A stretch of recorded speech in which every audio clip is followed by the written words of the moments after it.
is a football nation, once rated the happiest country on earth, and is a country where you have a lot of talents.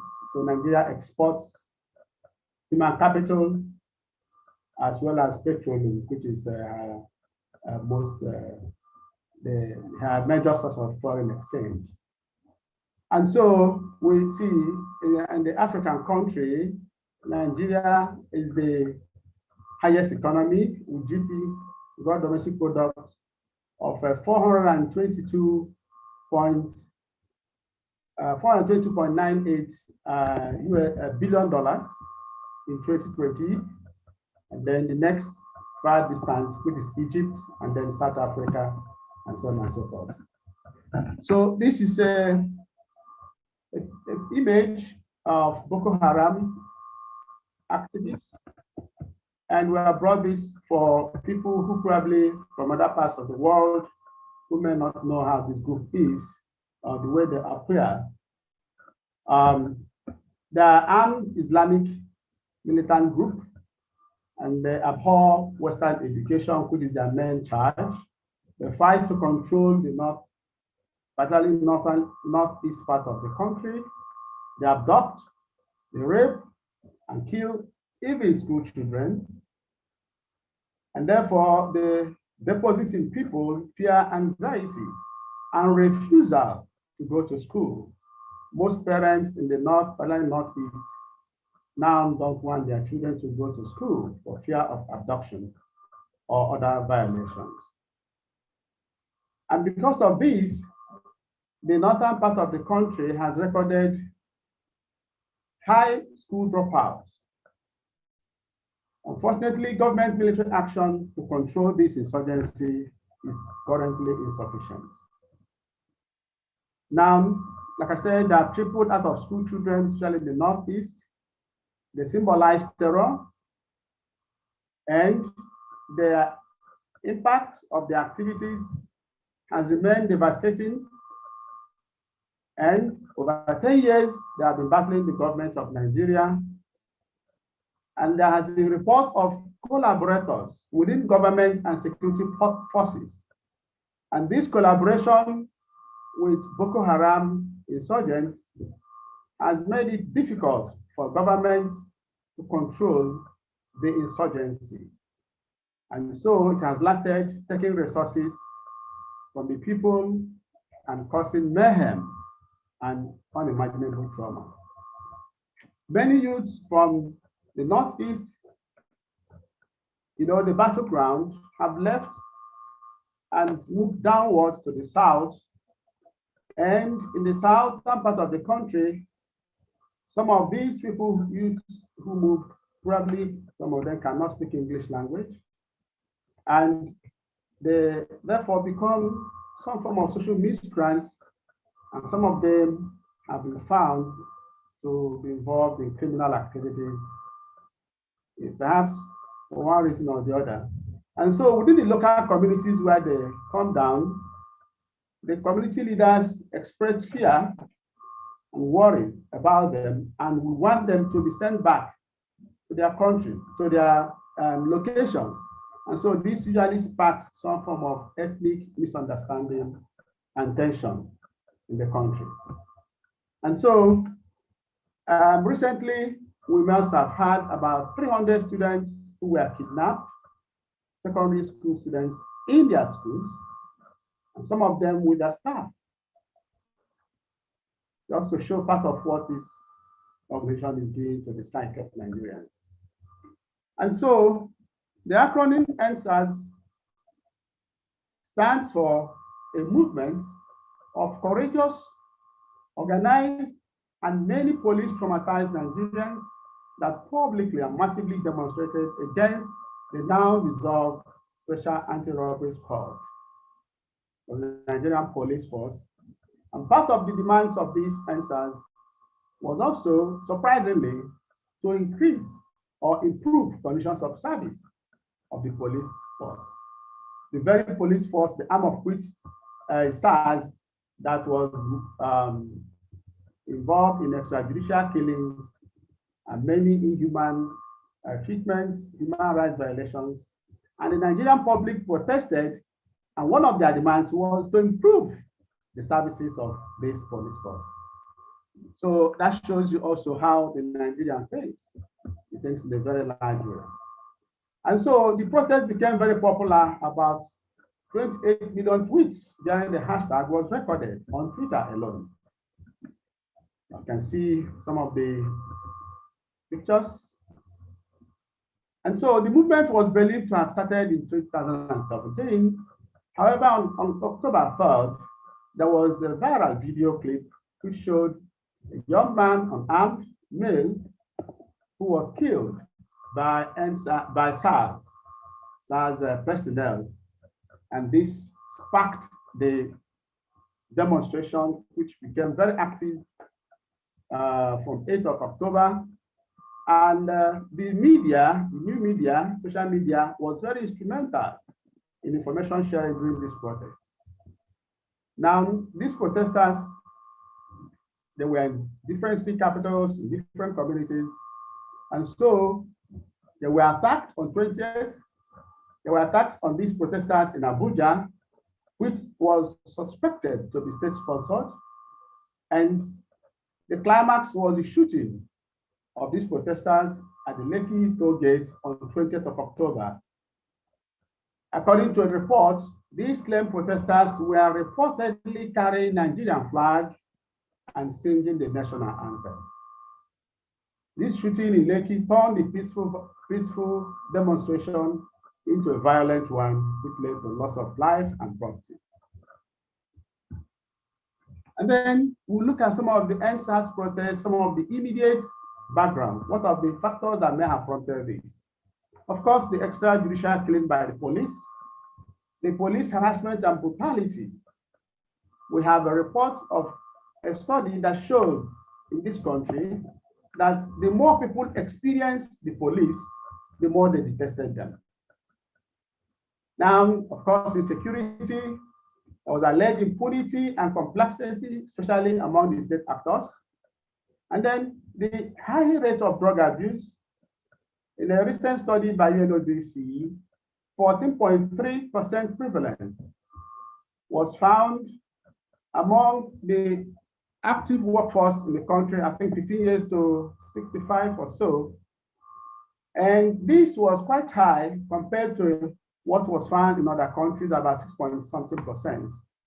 And so there was high rate of drug abuse, and some drugs, major drugs that were identified, the cannabis, sativa, and then prescription opioids, particularly tramadol and codeine. They were major drugs of abuse. And then we had delay in justice administration in the country. Now, some of the moderating factors, we have the long closure of public universities. For over 10 months, public universities were closed in the country because of failure of government to honor agreements.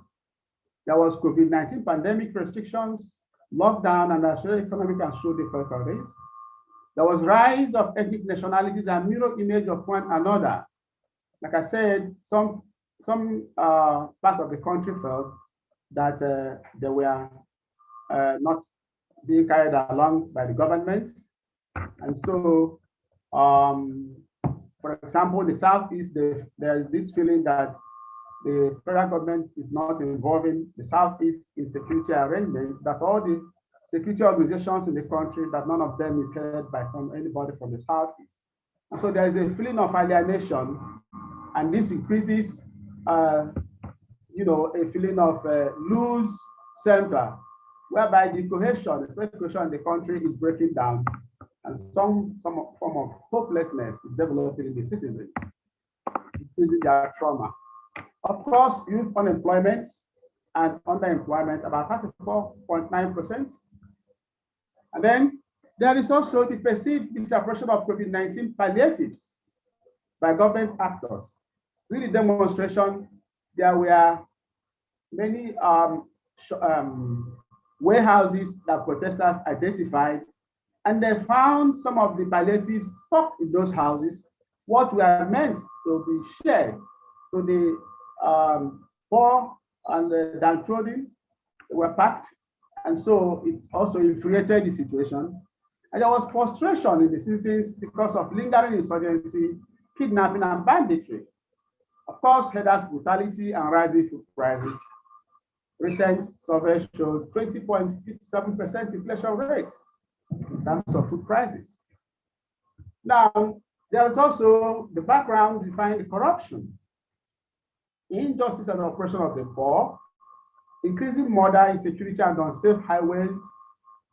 Today, in many cities, many roads in the country, people are afraid because of the fear of being kidnapped. There have been reports of a whole bus being kidnapped, bus of 16, 20 passengers being kidnapped and taken to unknown destination and then asking for ransom. So traveling by road has become a big risk and increasing stress for Nigerians. Of course, galloping inflation currently about 2.47%. And these things they have all reduced confidence in the government. And there's, of course, rising unemployment among other factors. Now, there is also prevalence of human rights abuses, especially by the security agencies, Boko Haram insurgency and the trauma thereof. There's herdsmen clashes, there's impunity and intimidation by state actors. If you are traveling on the road, for example, and the government official is coming, sometimes they want to push you away from the road. The siren and the people, they want to push you away, they drive in such high speed, and people get caught, and so on and so forth. And so they sometimes drive against traffic, so there's impunity. And so during this period, people felt this was a chance to vent their built-up anger, particularly against the actors. Of course, hopelessness and frustration. Now, some of the fallouts of NSAS protests. Of course, decision of SARS, pronouncement of new conditions of service for the police, setting up of judicial panel of inquiry across the states of the country, investigation into Lekki shooting, and some of the government actors who realized at that moment, and immediately thereafter, start up in terms of addressing issues that touched the people. But this appeared quite transitory. And now, other fallouts, of course, avoidable loss of life and property, increased trauma for Nigerians, job losses, reduction in value of Naira, increased poverty, rise in crime, rise in drug abuse, spike in mental health challenges, decrease in productivity, and decreased confidence in the police force. Of course, we also recorded increase in PTSD, depression, insomnia, poor concentration, low productivity, increased susceptibility to health problems, underperformance at workplaces, and adjustment problems. Now, there was a study, very interesting, that looked at people who were exposed to traumatic events, and they found out that as much as 80% of those people had issues or developed personal problems, including insomnia, depression, nightmares, fear, increased consumption of drugs, and unhealthy eating habits. These were as a result of exposure to trauma. Now, I have this to share, very interesting, following people who have had experience of trauma. As you can see, alcoholism increased by 4 times, sexually transmitted diseases, drug use, also likely to be absent from work 3 times higher, more likely to have family problems 3 times higher, 15 times more likely to commit suicide, and all that. These are all as a result of exposure to trauma, because people have different levels of resilience. And so we have some of the present challenges, putting them together. Despite this level of trauma, we don't have sufficient mental health services. For example, psychological first aid is nearly unavailable. Where they're available, they're very, very few, but they're not available in the mainframe to deal with this huge crisis and huge trauma to which Nigerians are exposed. And then there's large income gap between small percentage and the large population of the youth of the country, particularly the youth. And then there is perceived marginalization of some sectors of the country. And some of these things also help to build tension and increase trauma in the citizens. Now, we have identified some of the mental health gaps. The first thing is about criminalization and solution of SUD. And by this, we mean substance use disorder. From our studies, many people who use substances in the country want to be treated. In fact, in a recent study, we got 47.5% of people who use tramadol and codeine who want to be treated, but they don't want to be stigmatized or reported to the security agencies. And so we have insufficient treatment for SUD. We have unaddressed fear, anxiety, and stress in the citizens because of increasing trauma in the population. And this is almost on a daily basis. Like I said, need provision for psychological aid, first aid to mediate these challenges. And the knowledge gap, there's good knowledge gap in terms of mental health in the country. There is major understanding of ill health only from physical perspective. And of course, in cases where this is available, it is also expensive, especially for the rural and urban poor. And many times you find standalone treatment centers instead of integrated ones where you have all the services put together. But what we find in most cases is standalone. And so, for example, in SUD, you see that people don't get fully treated because the break treatments, when they have, for example, they have reference from this place to another place, they tend to break the treatments, and so they get some form of relapse. Now, we want to make some suggestions how we can move forward. First, I think there's need to build hope in the citizens. Many citizens have lost hope in the country, especially the young people. Many embassies in the country are suffused with Nigerians, young Nigerians who want to leave. This shows that many people are very disenchanted with the country in terms of leadership. Things have become a bit difficult than how they used to be. And so we need to build hope in the citizens in order for them to know that things can also get better, because no part of the world is actually without issues. Now, we need community psychology clinics to deal with trauma. To build peace, this building is very important, particularly among different ethnic groups. We need opening of centers for psychological first aid, for stress management, and other psychological services in the ministries, agencies, and departments of government to reduce conflict escalation or also trauma escalation.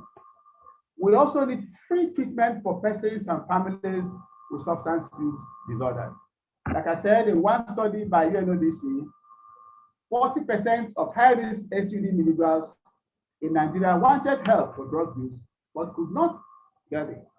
And in another study, we found 47.4%. So there is high gap in terms of treatment. Now, we also need large-scale study on the extent of trauma among Nigerians to inform policy and intervention. And I think this is one of the ways this group can assist. We need mental health professionals in the country to work closely to provide affordable mental health services to the teeming Nigerians. We need professional associations to arrange for pro bono services, even if just virtually. And I can quickly mention the Nigerian Psychological Association. During the COVID-19 pandemic, we did this. We opened pro bono services. We opened as many centers as possible for people to access online services free of charge. And many Nigerians benefited from this. And during NSAS, we also made a lot of statements also to the government to see how to address some of the challenges, because the NSAS was like, a bottle of fuel that got ignited. And so the latent issues needed to be addressed. And we made some statements to government to see how to address some of these issues. And so we also need to promote conflict resolution mechanisms over what we have at the moment. And then Nigerian health professionals, mental health professionals in diaspora are a critical asset. We appreciate this group of people, and there is need for a working relationship with professionals at home to exchange ideas and find how best to help the situation in the country. I hope that the Diaspora Commission can be explored for commitment and support in this regard. There is also need to engage the government on the issue of national integration, which appears to be at its lowest ebb currently, and therefore fueling some crises in the country. Now we need to do fitness to work tests for our security personnel who are fighting insurgency. If they have been doing this, they need to improve on that.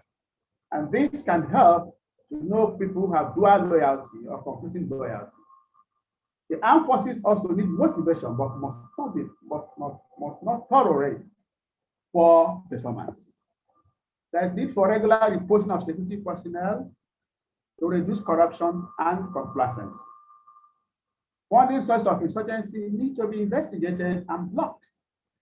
Government must use all relevant professionals and international collaboration to win the war against terror.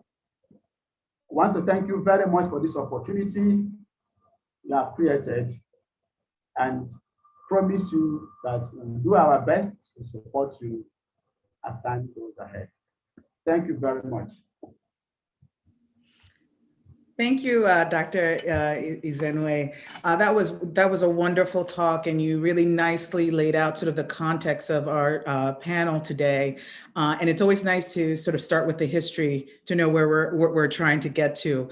And I really like sort of your comments about building hope and collaboration and bridges amongst sort of the mental health professionals across this diaspora. And that's what our panelists will be talking about today. And I have the pleasure of introducing each of our panelists as we go along. So the first panelist that will be speaking today is Dr. Mercedes Okosi. Dr. Okosi is a bilingual English and Spanish New York State licensed clinical psychologist. She completed her bachelor degree in applied psychology at New York University. She earned her doctorate degree at Rutgers University. And Dr. Okosi is currently the clinical director of the Safe Mothers, Safe Children program at New York University's McSilver Institute for Poverty, Policy, and Research. This is a clinical research program for women and children involved in the child welfare system and serves predominantly Black and Latina women living in poverty who experience chronic and complex trauma. Dr. Okosi is also in independent practice, private practice, where she sees adults presenting with trauma, depression, and other mood disorders. She has completed research at the intersection of trauma, race, and incorporates racial identity and social justice principles in her work. And her dissertation was on qualitative exploration of the impact of racial microaggressions in therapy. And I am proud to say that I have known Dr. Okosi for quite some time. I was her clinical supervisor back in the day, and I'm really proud and excited to see her present today. So I'll hand it over to you, Dr. Okosi. Hello, thank you for that great introduction. I'm definitely glad to be here and happy that Dr. Ezenwe laid out a lot of the context. So I want to represent a little bit more in depth of the trauma-focused lens where my specialty lies, and also be a representative of the youth and the emerging early career psychologists who, and I found that a lot of more Nigerian and West African people in general are getting into the field. So I'm happy to represent that perspective. In terms of some of the current crises, I want to encourage people to think about how trauma not only happens on a one-to-one interpersonal level. So of course, people who are being harassed by police, the actual individuals who are being harmed violently by Boko Haram and terrorist groups, of course, are experiencing a lot of harm. As a nation, though, in terms of how we interact with the government and a lot of the policy changes that we want to see happen, as Dr. Ezenwa explained, taking the perspective that I've never met a Nigerian that wasn't proud to be Nigerian, hardly ever. And so whether we want to be or not, the people of a nation are in relationship to their government. And that can be a healthy relationship where they feel represented and spoken for and cared for, and a balanced relationship, or it can be an abusive one where they're feeling like their voices are not heard and their needs are not met. And it seems like this is a critical point where people are starting to specifically take notice of that and speak up about that. In terms of the End SARS movement and policing itself as an entity and as a system, policing across the world, and especially in places that have a history of complicated policing systems, it's often set up so that the officers are in a position where they know that they can abuse their power with no accountability. Many of us mental health professionals will recall the Stanford prison study. For people who aren't aware, the premise was that they took average people and put some people in roles of prisoners and others in roles of officers. Very unethical. That wouldn't happen now. But basically, the representation that someone puts on in terms of their role, their uniform, depending on certain vulnerabilities, can put them in the position to easily abuse their power. And for the people in the position of prisoners to feel very disempowered. And so we want to think about how the representation of police to the communities impacts the mistrust and trauma that unfolds. Another thing to take into account without going into the full history is the way that policing as a structure, particularly in Nigeria, which is only 60 years of independence, so relatively young nation, how policing has to do with the colonial attempts to keep law and order, and how before the current system of policing, there were a variety of other ways that the community kept each other accountable. And so thinking of ways that we can restructure things. So in terms of how this overlaps onto trauma and trauma-related symptoms, if people are in a position where they've been told and it's been taught to them that they should feel protected and served by a policing organization, but they see the contradiction of explicit violence, when people experience trauma, they're lacking a sense of safety, of trust, of people around them, institutions around them, things or events that can happen in the world. And it can feel very unsettling and unstable. So you'll hear a lot of people's experiences with increased fear, avoidance, and just hypervigilance around police and what the police mean. In terms of the way that some of the ways we've seen the government and agencies speak to the public directly, doing some research on this, SARS has been abolished, quote unquote, abolished 4 or 5 times and renamed as different things or reestablished. And so there's a certain type of manipulation that encourages a sense of hopelessness in people or helplessness, that regardless of how much they speak up, nothing will happen or nothing will change. Young people tend to be bearing the brunt of the violence from NSARS. in terms of the particular type of profiling and assumptions that are made regarding like class, employment status, and things like that. And lastly, in terms of the crises going on, we want to think about the impact on families. So not only the individuals that are being harmed, but what it means for an elder mother to lose her child to violence from the police, or siblings, peers of that person. All of this also happening in the context of COVID-19. And the disparities or difficulties in the infrastructure of Nigerian healthcare. I was reading that Nigerians can spend about $1 billion going to overseas healthcare. And so going elsewhere to get treatments, specific treatments. And a lot of times people can feel very skeptical about public health information. And so again, this mistrust between the people, the institutions, added on top of the individual interpersonal traumas and violence that happens.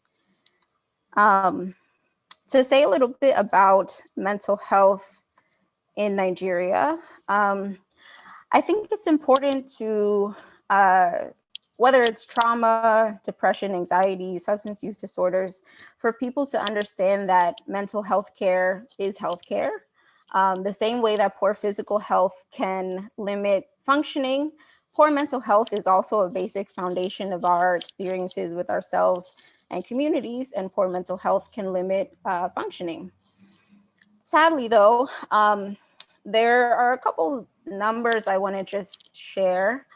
It's estimated that about 25 to 30%, or about 1 in 4 people in the country will experience a mental illness. Yet in a country of 200 million people, or about that number, there are numbers of only like 200 psychiatrists, 150 practicing psychologists, 10 or 12 specialized hospitals, and the government only spends 3% of the budget specifically on mental health.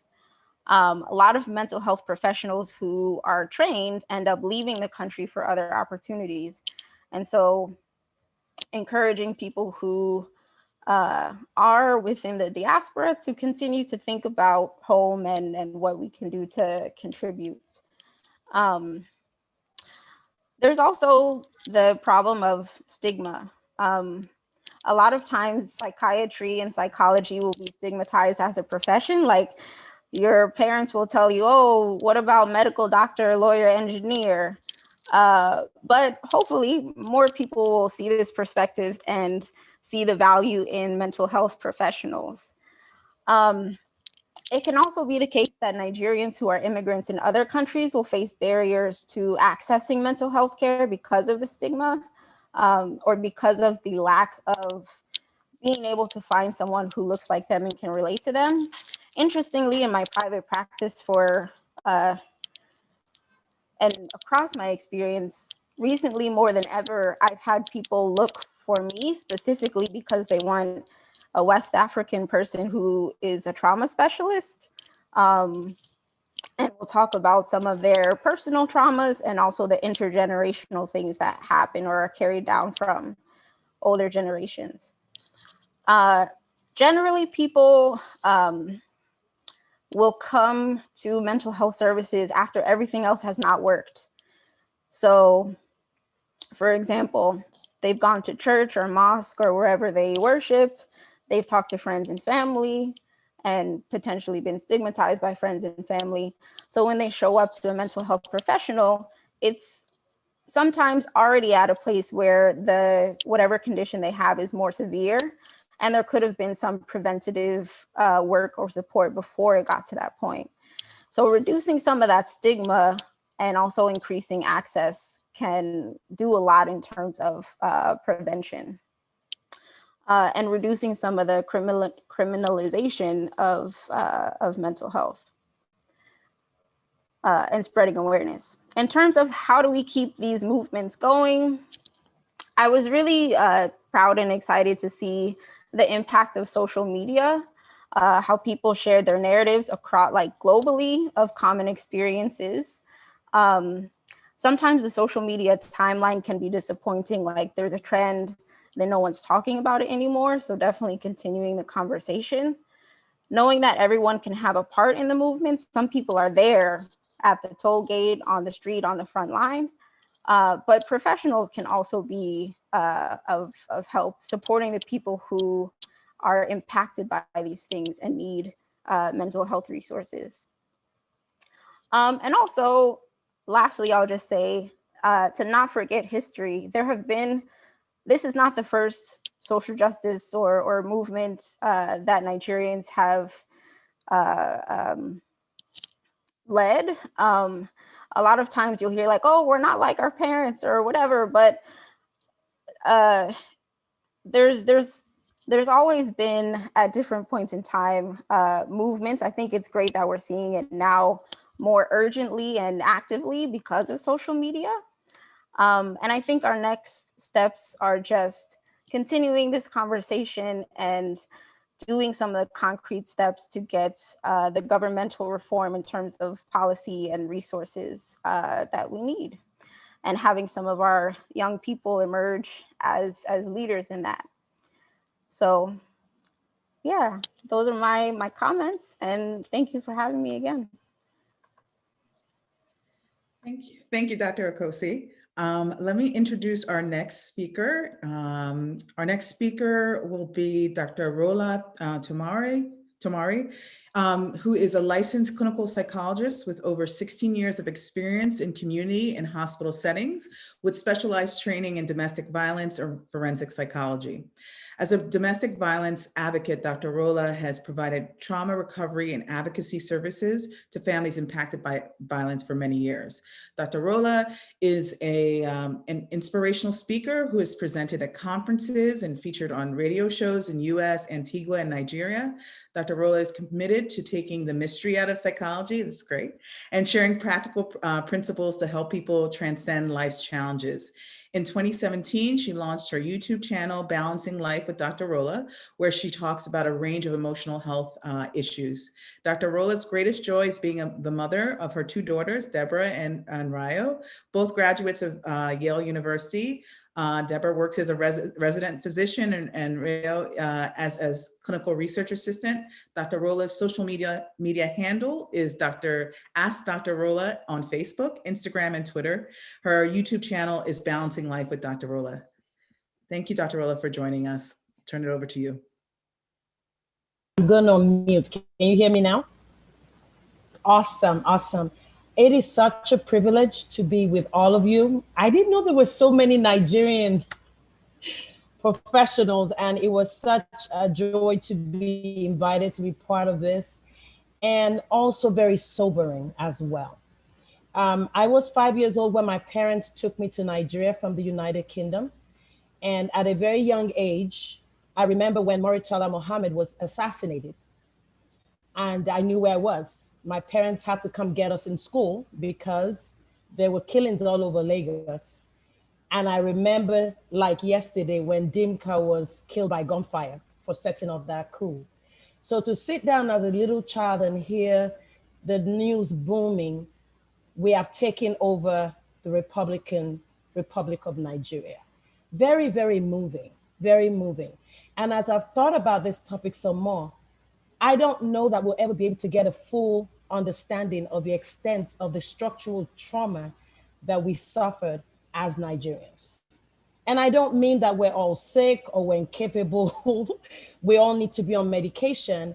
But I do believe that many of us are living with the effects of it even now. And the challenge with us not identifying it, which is very good that we're doing it now and talking about it, is that it limits our ability to live to our full potential.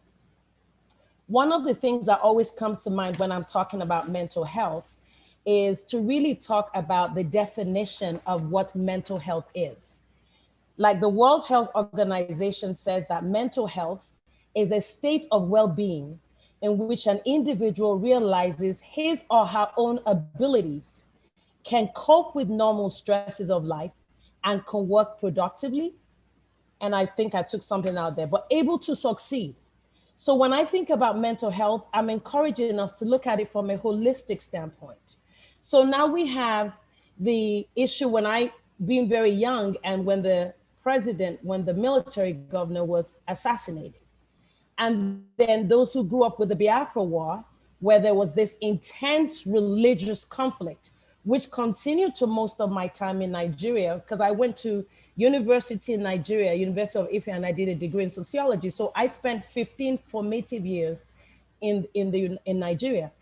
And just that intense division that was so bad even growing up, to where even the idea of dating or marrying somebody within the same country was a taboo at that time.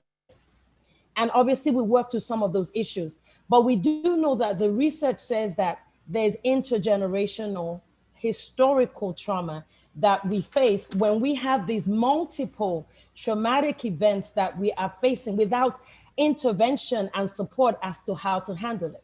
So we know that all people face different things in different parts of the world.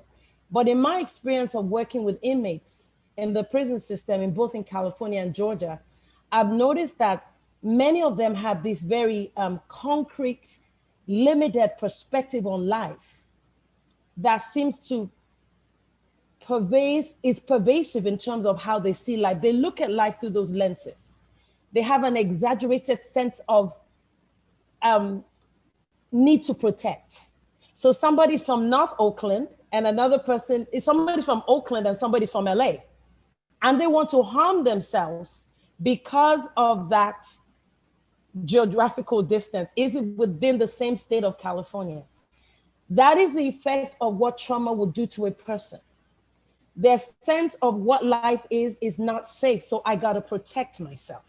And when I got to protect myself, I'm in a heightened state of hypervigilance, which makes it difficult for me to be able to think in broader terms and develop long-term solutions to the problems that I have.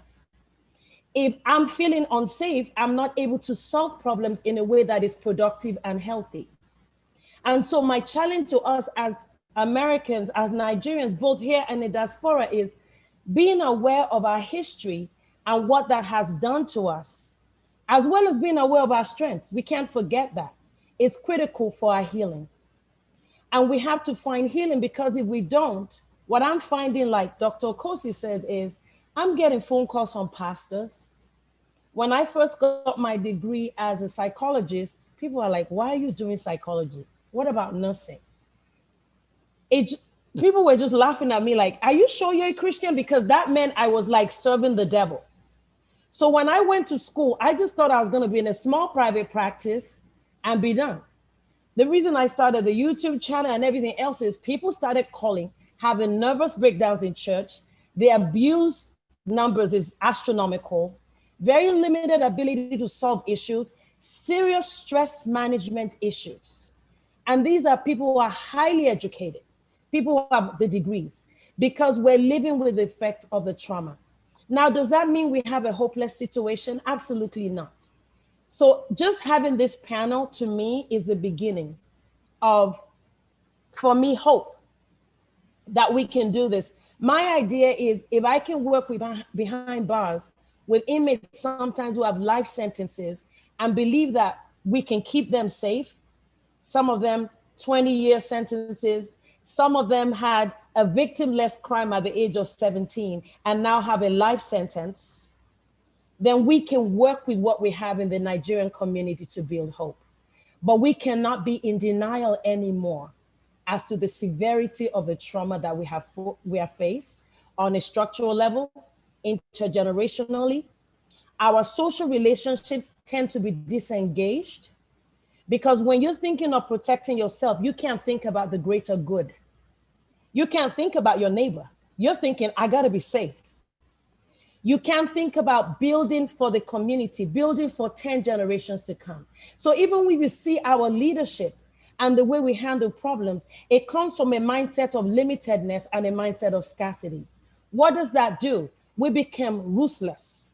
We become desensitized to violence. We somewhat accept it, and even though we say we don't, we minimize the impact of it. What does that do? We produce a society of people that does not look into unity. So now that we have COVID-19, for example, and you see me move between the topics a little bit, Damilola, whoever is the timekeeper, let me know. I talk way too much. So don't even feel bothered to correct me. Don't think because I'm talking, I need to keep on talking. Did you hear me? So I'm going to jump between the topics a little bit. But honestly, it's like we look at what we go through as a community and the bonds of connection that we have, the benefits of being celebratory. We have culture, we have uniform, we have dance, we have music, we have the dance, we have the beat. We're not able to benefit for that because of trauma. And so I meet so many Nigerian women who cannot even verbalize, and men, they cannot verbalize their emotions. There's a bluntedness of affect. It's flat. How do you feel? I'm just tired. Why? They've had layers and layers and layers of trauma that has limited their ability to really feel good about themselves, but also we're all on a roller coaster as Nigerians to succeed, aren't we? To get the next degree, to get the next house, and there's absolutely nothing wrong with that. But I find that many of us have imbalanced lives, and it's a very truncated, limited perspective on what wholeness is. My car, my house, and my degree, not emotional well-being, which is really the foundation of success for us. So what I'm finding Nigerian parents telling me is my kid may be doing well emotionally, but they're not doing well with the relationship. And when stress comes and challenges come, we have a limited capacity to be able to handle them. So it's really critical for us as Nigerians to understand that because of the historical trauma that we've suffered, we will need to stop and step back a little bit. And that does not mean that we're not successful, but we need to use the power of community. For example, when we have bereavement in our communities, when my grandmother died some years ago, when I came back here, people are like, how did it go, Rolla? I'm like, it was 3 days. 3 days of slaughtering animals and talking. And that level of connection gave me a sense of closure about what community is. I believe that to heal from trauma, we must go back to community. We may not have the professionals, but we can have support groups. We can have healing circles. We can train lay people who are interested in healing, who have suffered themselves, to be mentors to other people who are going through. We have to capitalize on what we have rather than wait for it to be perfect. Because the reality is, my finding is when I work with people who have Nigerian heritage, with just a little bit of intervention and support, people do incredibly well. There's a sense of relief. Oh my God, somebody really is speaking my language. We have to give people the right to vocalize their pain. It has to be okay to say, I'm in pain. And even if you're not diagnosed, that does not mean that you're doing okay. We think, I'm not crazy, I'm not hearing voices, I'm okay. Remember the definition of what mental health is by the World Health Organization. Are you handling stress well? Are you living with the challenges of America, wherever you live? If you decide to move to another country, then you have another layer of trauma, understanding they don't care where you come from. You're dealing with racism and you're scared of working out, or your kid working out there. That's another layer. And then you're being discriminated in the workplace. So we have people who have these positions back home, successful, they come here and they're now doing menial jobs. And because they're not able to vocalize their pain at home and like, I don't feel like I'm somebody anymore. I was a manager in Nigeria. Now I'm starting from the bottom. And the expectations from back home is I'm going to become a millionaire in a year or two. The expectations are so unrealistic. We set ourselves up, and what happens? People are crashing. We're having people going into hospital, ambulances being called, nervous breakdown, severe abuse. I'm talking where people are pulling cutlasses on others in the United States. People living in mansions, but their husband is holding on to the immigration work and he's a medical doctor and she can't even drive. I've never seen that level of abuse in my life. It's scary among Nigerian families. I'm going to move on from that to talk to the SARS movement.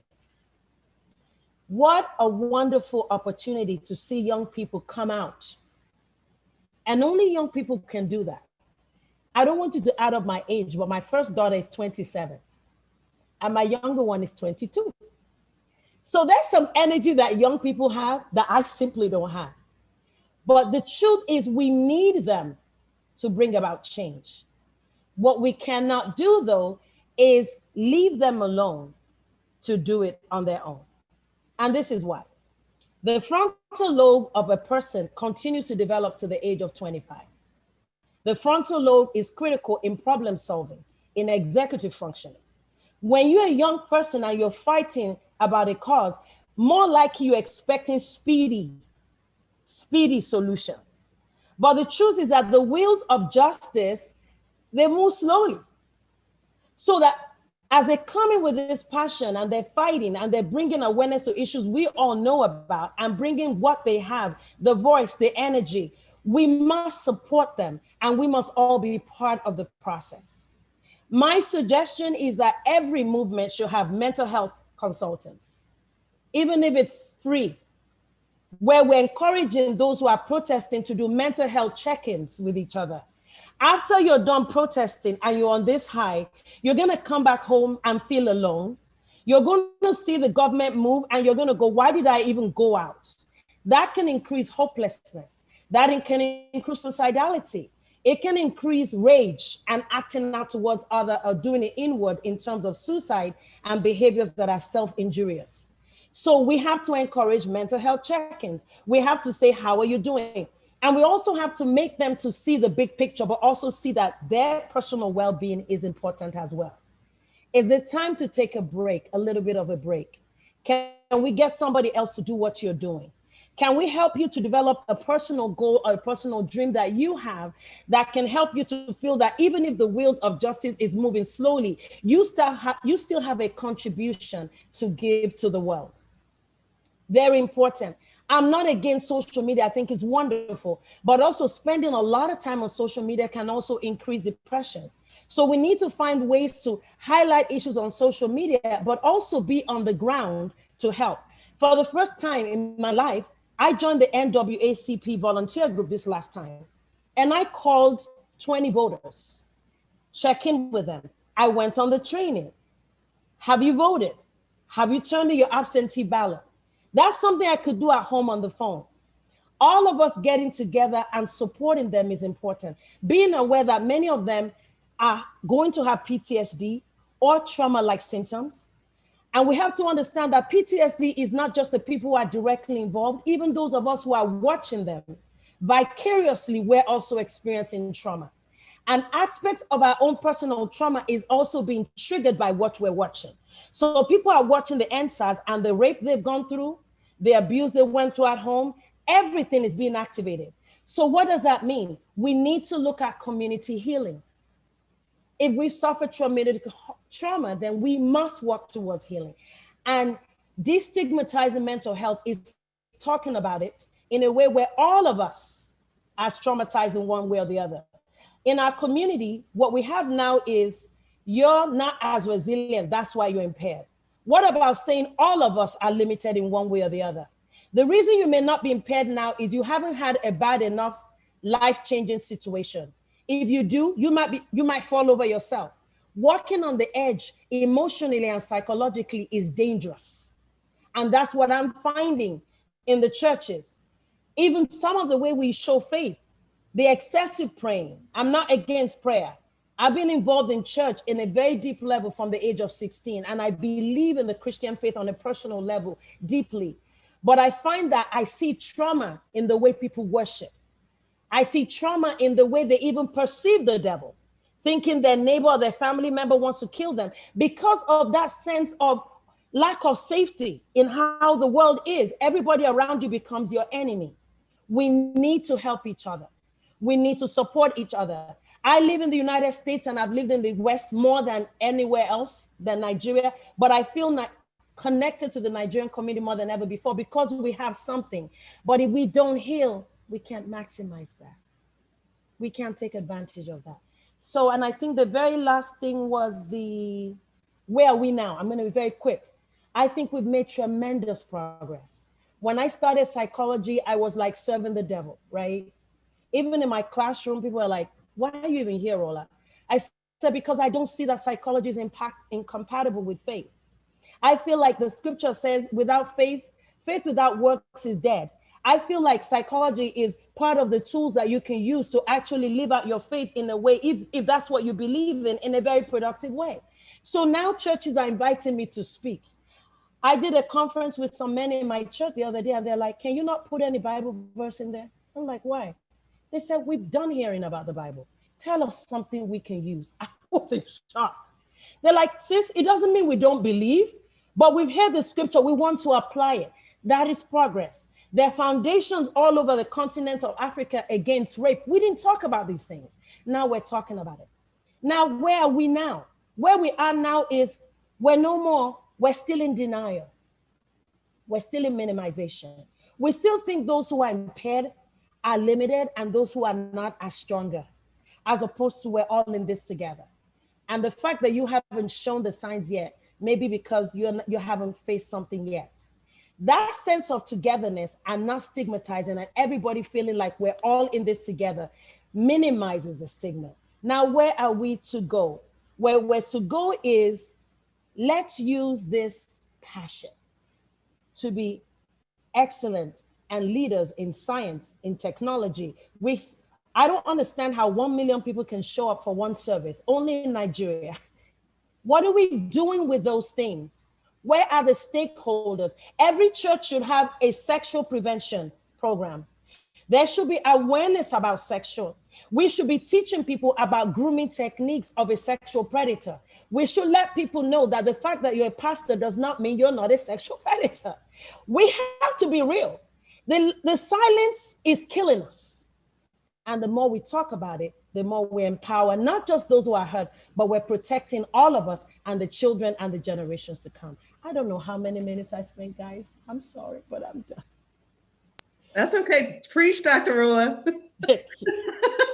But I know we do have to move on, but really thank you so much for your powerful words. And so what spoke to me was just when you said going back to community, taking a holistic approach, being aware of our history, engaging the youth. I really appreciate all your comments and remarks. And thank you so much. Why don't we move on to our next speaker? And our next speaker is Dr. Okose, who is a psychotherapist in private practice in Houston, Texas, a multilingual professional with decades of training and experiences. She has extensive teaching, research, and clinical experience in mental health practices in both in Nigeria and the US. Dr. Okose obtained her postgraduate degrees from the University of Ibadan and the University of Nigeria, and also Harvard University. Her professional training and experience are interdisciplinary, spanning the broad areas of education, language arts, counseling, and strategic management. She has specialized training in trauma and disaster mental health, and has sort of a specialization in cognitive behavioral therapy. She's a licensed supervisor for counselors in Texas, and through her global services, she's provided services to people across the globe and speaks internationally. She's provided crisis counseling services to victims of trauma from abuse, violence, and regional crises, poverty, and disasters in US and in sub-Saharan Africa. We're really excited to have you, and I'll turn it over to you, Dr. Okose.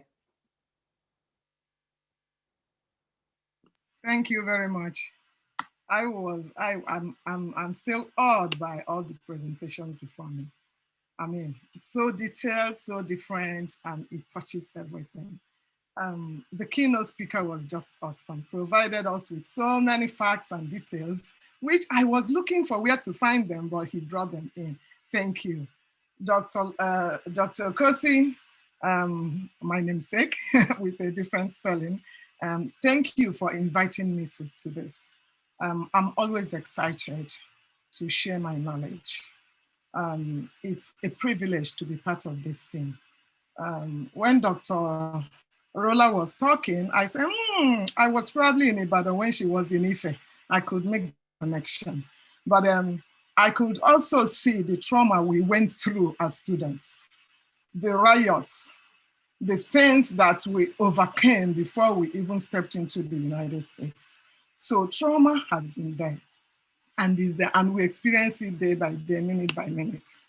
Now, I just want to seize this opportunity to extend my warmth to the family of those that have paid tremendously through trauma, either through NSAS or other traumatic experiences. In Nigeria, I like it that Dr. Rolla focused more on us, because sometimes we feel that here we're okay. What we need to do is to help Nigeria. So I'm glad that she brought that in, that you know what, we might not be very okay, so we have to make ourselves okay so that we can also help people in Nigeria, okay? SARS was set up, yes, to help to combat armed robbery. At some point, the youth of Nigeria seem to prefer armed robbers to SARS. They became the armed robbers themselves. They traumatized everybody around them. It became so unbearable that these children had to go out in the street. And as I was thinking about it, I was thinking, are they out on the street because of SARS? Or are they out on the streets because of so much that they have been through? So much that's been taken away from them. And I realized that it's not really about SARS. It's about the youth who are completely fed up the rot of the society. Their future is ripped off of them. The government, physically, they don't feel safe. Economically, they're very insecure. Education, they are not even sure, because there's always one riot or strike and they'll be out of school for 1 year. And I mean, you know, and they watch their neighbors, their relatives, their uncles, who are nothing, become government officials and flaunt money and not sensitive to their needs. They see all that. They are so disgruntled. So SARS was actually a catalyst that spurred them into action. The trauma is too much. And that trauma has been ongoing. In Nigeria, we have so many militant groups. They have different names. They have Boko Haram. I know there used to be the one by Maitesine. Some of us ran from Kanu to the east because they were killing people of a particular sect. And we were able to absorb all this. When Dr. Rolla was just saying, I said, yeah, she gets it. So you are in a place and you don't feel safe in that place because you don't know what's going to happen the next day. Now we have the Fulani herdsmen. Now we have the suspected bandits. That's the way they report them. Suspected bandits abducted. We don't even know. These are faceless people. We have gunmen, we have pirates, you know, in the Niger Delta area, pirates that we kidnap, even expatriates. Then we have kidnappers. And some of these kidnappers are our relatives. Some people even going home to visit Nigeria, they don't want to tell people they're coming home. They don't even want to tell people where they're going to spend the night. All these are such traumatic experiences, it is unbelievable. And we deal with it day by day. And all these, no matter what name they give them, or no matter whether they come from north or south or east, their behaviors are the same. They abduct, they kill, they torture, you know, they engage in so many violent attacks, they rape, they destabilize an entire community. All these are what people have to deal with on a day-to-day basis. It's just too much. A few years ago, it was Chibok girls. About 120 have been rescued, 112 are still missing, nobody knows. The parents are there dealing, their siblings are there dealing. We don't even know the state of mind if they're still alive. Then in December, it became about schoolboys from Katsina State, 300 plus. Luckily, they were all, but even that short time that they were taken away is going to live with them for life. And as if that was not enough, another group came up again and went to Zamfara and kidnapped 300 plus and said, you know, we are doing this because we want to prove to the governor that we can do it. That's the environment that Nigeria is like now. I think it's getting worse by day, worse by minute, worse by second, and we don't know. In addition to that, we are dealing with the trauma of epidemics and viruses. Before in Nigeria, we'll bother with Lassa fever or yellow fever. Then recently it's HIV, it's Ebola, and now COVID. every minute, nobody knows. Relatives are dying, people are dealing with that. We are dealing with the loss of people, the loss of job, our sense of security is ripped. You know, the family, some families are all over the place. They are just destabilized. So it's a sad situation, really, what is happening now. And the impact of this situation on our mental well-being cannot be underestimated. You know, there's no health without mental health. I like the definition that's given to mental health. You know, I like that by World Health Organization. You want to be in a situation where you can thrive and cope with things. How much of tools do we have to cope with the situation that come with us? How can we cope when we can't even get a job? How can we cope when we are so smart and we can't get admitted into university because some preferential treatment is given to children of certain kind of people? How do we cope with that? All these things, how do we cope when we are constantly sexually abused? Dr. Rolla, thank you for bringing that. We are sexually abused, we are physically abused, people beat us, our parents will send us to live with auntie and uncle, we become punching bags, everything, you know, is just unbelievable. There was this situation of a particular child that, well, I don't know if you guys saw it, but that was real story. You know, she will always put her head down in class, and this is a child that used to be like excellent student. And of course, the teacher will use the cane and go behind her, boom! Why is your, take that head up.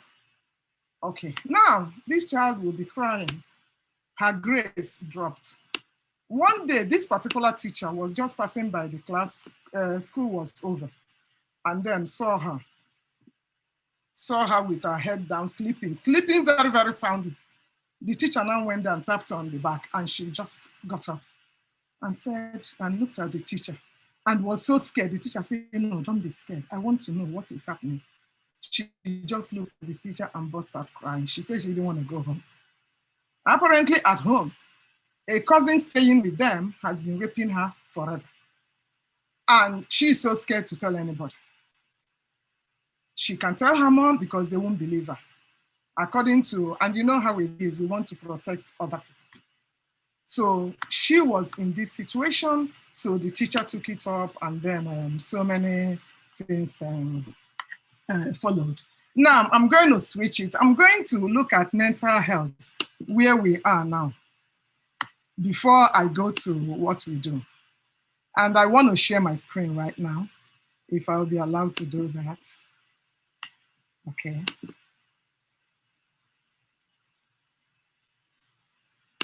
Yeah, where are we now? In 1959, there's something in Nigeria called the Lunacy Act. Even that name is so offensive to people who have mental health. And that's the act we still have now. They are working towards coming up with something better. But I know that since 1991, something was formulated. In 2013, in 2003, 2013, 2019. And we haven't come up with something that we can hold on to strongly. Even the one that will mimic what the World Health Organization stipulates for many countries. I will not even think about. So in Nigeria, for them, mental health is so misrepresented. There's so much misconception and misperception of what mental health is all about. Now, where are we now? A group called the Human Rights Watch went to Nigeria sometime between 2018 and 2019. And what they did was to visit 28 mental health rehab places and neuropsych hospitals. They took pictures. They were able to communicate and interact with the people we termed that they're mad. And they were able to express themselves very well and say what was wrong with them, how they got there, and how they are trapped. One thing that mimics every particular place they visited was that these people that have mental health challenges were chained They are chained in different places, some to their beds, some to the wood. I mean, remember, I'm telling you 218 and 219. So that's just like 2 years ago. And some were even chained together, you know, two able-bodied men chained together. And some are chained to the floor. I don't know how they drill that chain to the floor, and then they will strap somebody right there, shackles right there. I think that is the most visual and painfully visual image we have of where we are now. I know, because I know one or two psychiatrists who run private practice, who have places that look like hotels, where all the rich men will take their children to go and hang out. They even have swimming pool and all those. I know those exist. But now, how many people in Nigeria can afford that? Okay, please follow me in this journey as I show you what this Human Rights Watch reports showed us. Now, this is somebody in Abuja. That's a mental health place in Abuja. Abuja is the capital of Nigeria. Okay, this person is in Ibadan. This is a Christian rehabilitation place. And if we all know what they mean by Christian rehabilitation place, Dr. Rolla said they would have been everywhere before they come to a professional mental health person. So Christian rehabilitation place means that my daughter is going crazy. She's possessed. I think she's a witch, or my sister-in-law that is the witch has bewitched her and something is wrong with her. Then they take her to the church. Of course, at the church, they are so abused, they are beaten, they are kicked. We see some of them on TV, the pastors, they'll push them, they do all sorts of things. And eventually the person will have a total mental collapse and they shackle them. So this one is in a rehab, they call it rehab, but Christian rehab in Ibadan. This one is in Anambra State. It's a government, state-owned rehabilitation in Anambra State. Of course, you can imagine the other beds. When people come, they push them into those beds without mattress. So this person actually feels like the Lord because she has a mattress on the bed she's staying in. And this one is the house of a traditional healer in Abuja. Somewhere at the back of whatever the traditional healer, they tied this person up. And you know that all these people will stay there until they pass. And I'm talking about 219. This is another one. This is a Christian rehabilitation center in Ibadan. And these are two men, you see them, they are shackled, you know, two of them, one of each leg put together. So, and this one is in Kano. It's in an Islamic rehabilitation center in Kano. And this is also in another rehabilitation center in Kano. This even looks good. It's just that the woman is shackled to the floor. From what they wrote, she's shackled to the floor, strapped there, and she can't even move. And this is another place in Kano, also shackled down.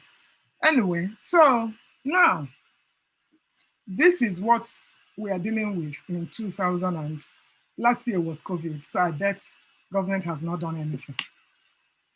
The interesting thing is that the president, the current president, is aware, just like many other presidents have been aware. He made a statement after visiting one of those places that he will not tolerate the existence of the torture chambers and physical abuses of inmates in the name of rehabilitation. But we are still waiting for them to do something. We had to contend with COVID in the past year, and most countries are practically not functioning, talk less of a country that wasn't even functioning pre-COVID.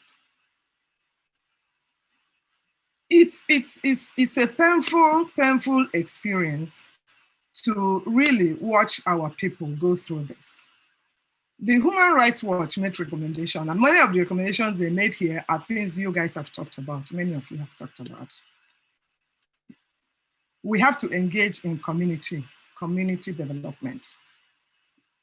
And that is one thing that even the World Health Organization and other organizations are really, really proposing. Only us can watch us. In so many places now, like in the eastern part of Nigeria, we have the vigilantes. You all know that in the US, in terms of policing, many police are people who live in your neighborhood. In Nigeria, a police will come from, and you know Nigeria has many languages. A police will come from northern part of Nigeria and posted to the south part of Nigeria, and he does not even understand the language. So an armed robber could be by the police, talking with the police, and execute, and they'll be talking and they execute all their actions. So in the eastern part of Nigeria, which I feel is the first step to at least harness themselves and let them watch themselves in their own communities. Community support is key. And I'm going to jump right into it. How do we sustain social justice? We are looking at social justice. We also want to see economic justice. We want to see equitable distribution of things. The way things happen, either in school, either in admission, either in job, is not like you say, as man, no man, you know, because my father is this, and you know that I got admitted into, while people who are very qualified with very high grades might not even get it. We want fair privileges. We want a level playing field. We want where everybody will come and be able to thrive and maximize their potential. Everybody won't be a leader, there will be followers, but let them be happy that they had opportunity to try on their own. We want safety nets, we want economic justice. We want children to graduate and come out and be able to have something to do. Even if they don't get a job, the environment has to enable them.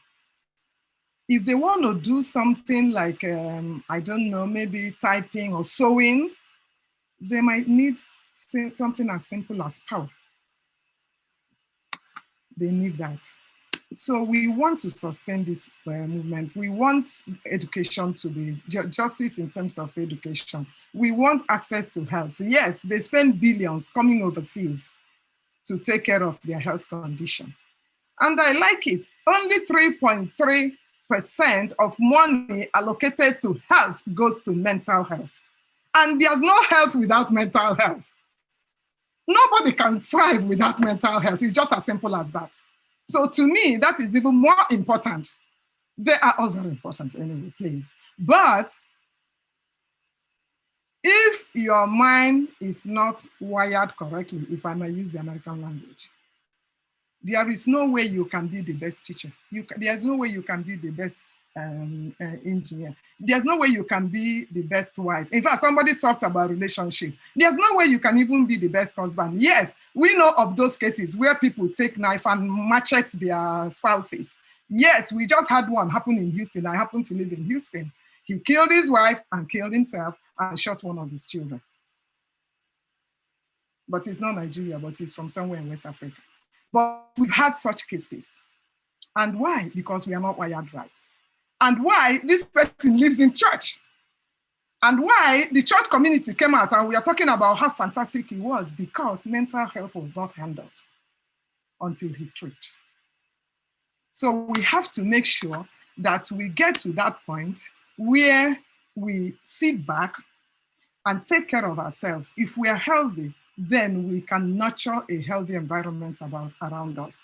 When we are talking about community development, thank you for bringing that up.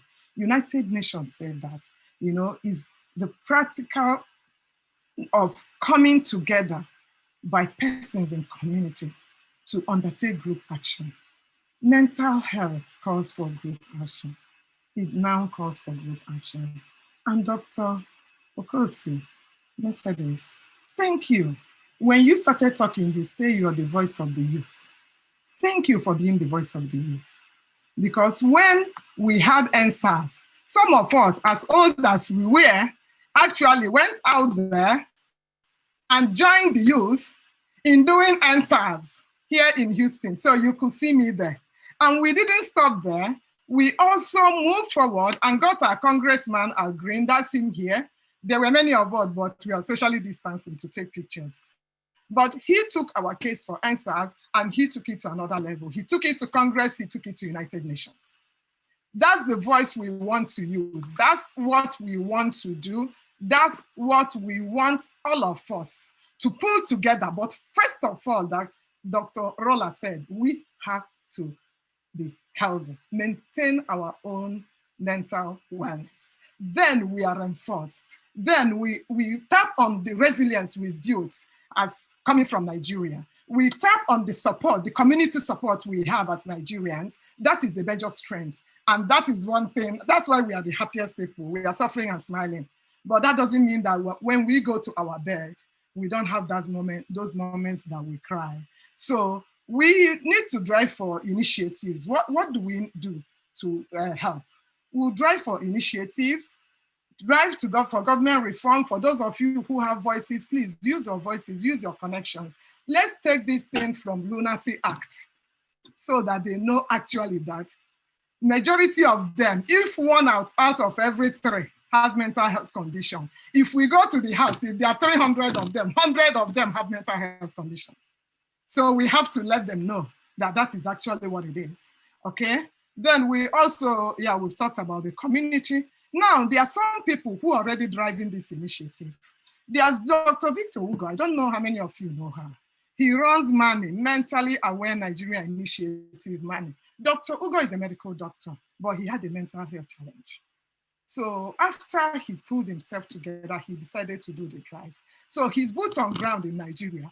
For some of us who are here, we can partner because the keynote speaker talked about that they need the collaboration. We need to collaborate with people who are in Nigeria because they are there on ground, even if it's training. What Dr. Ugo has done is actually to create that platform of support. Teach some people to help. Not every mental health situation requires a psychiatrist or psychologist or even mental health. Some is something as simple as, okay, where's your mother? Let me tell your mother what you're going through. And just that discussion, things will be solved. So we have to know that, educate the community and let them know that mental health is like physical health. You say you have a headache. There's a difference between having a headache and having a stroke.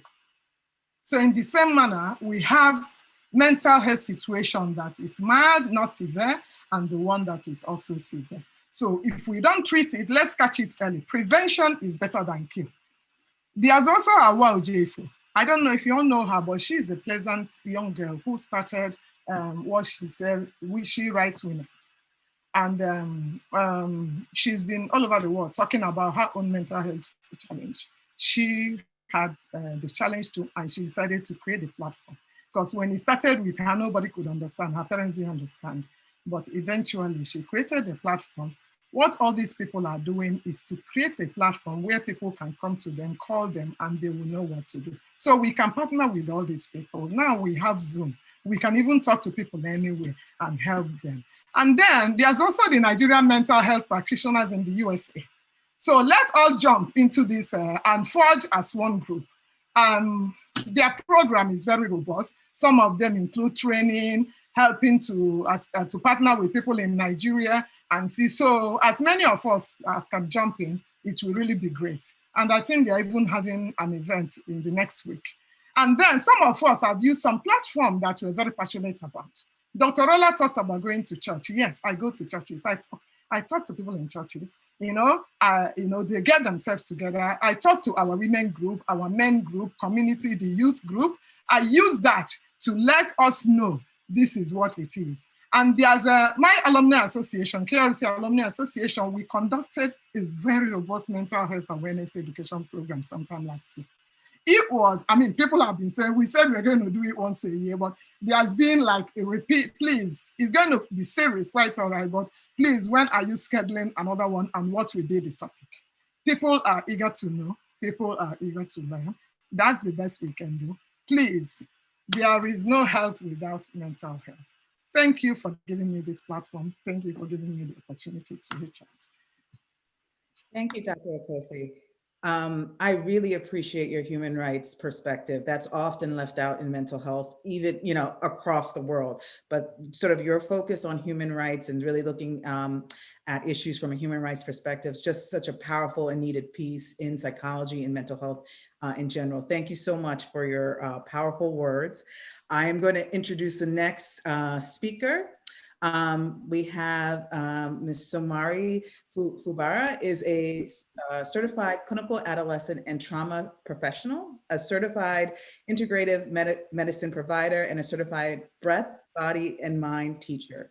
She was born and raised in Nigeria and has lived in the US for over 30 years. Her areas of concentration include trauma, mindfulness, holistic medicine, and spirituality. From 2014 until 2020, she counseled Chibok girls that escaped Boko Haram. For about a year, she was the psychologist at American University of Nigeria for 120 Chibok girls kidnapped and released. She also has consulted for foundations and has been part of the Leadership Scholarship for Boko Haram survivors, and is a consultant for the Andrew and Ann Tisch Foundation, providing overall care for 2 released and severely injured Chibok girls in New York.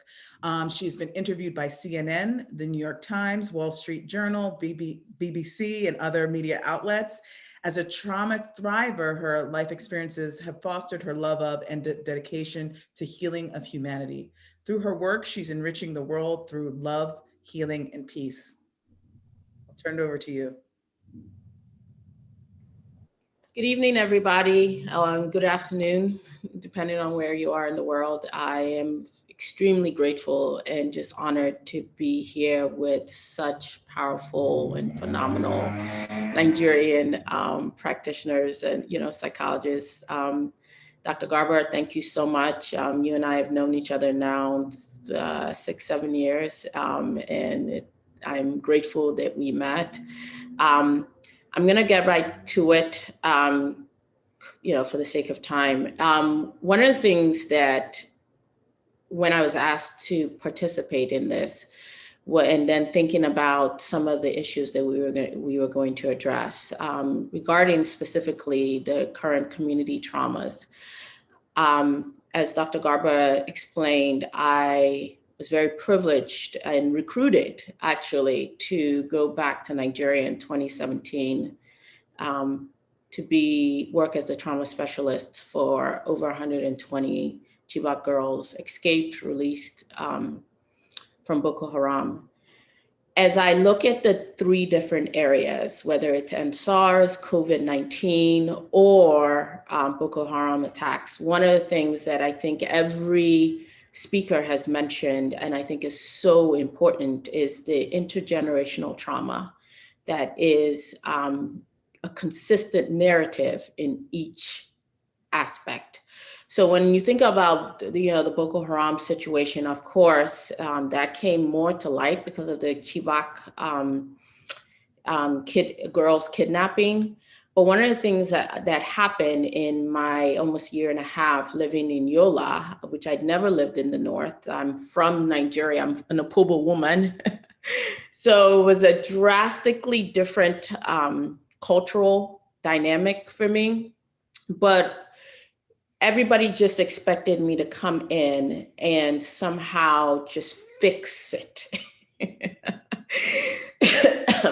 And I say that laughing now, but I know that I tend to be very detailed and I tend to be very prepared. So, I'm asking all these different questions. And in our typical Nigerian way, you're getting these very vague answers. You're asking very specific questions because I take what I do very seriously. And even though I'd already worked with about 7 or 10 Chibok girls here in the United States, it was very important to me that I was not only culturally competent, because I'm from River State, they're from Borno State. Whether people realize it or not, I think that's one of the missing ingredients in all of this, in the work we do, is this misconception that because I'm a Black woman, let's even take it further, because I'm a Nigerian woman, that I'm automatically going to be able to connect and provide the appropriate kind of care that they needed. And so even in this sense here in the United States, we want a quick fix. I love a lot of what Dr. Rolla was saying about healing. Healing is a process, and it's not a microwave situation. And here in America, everything is, we want it quick. Everything, and in Nigeria, we want it quick. 1 minute you're living on the street, you want to be at the top of the ladder.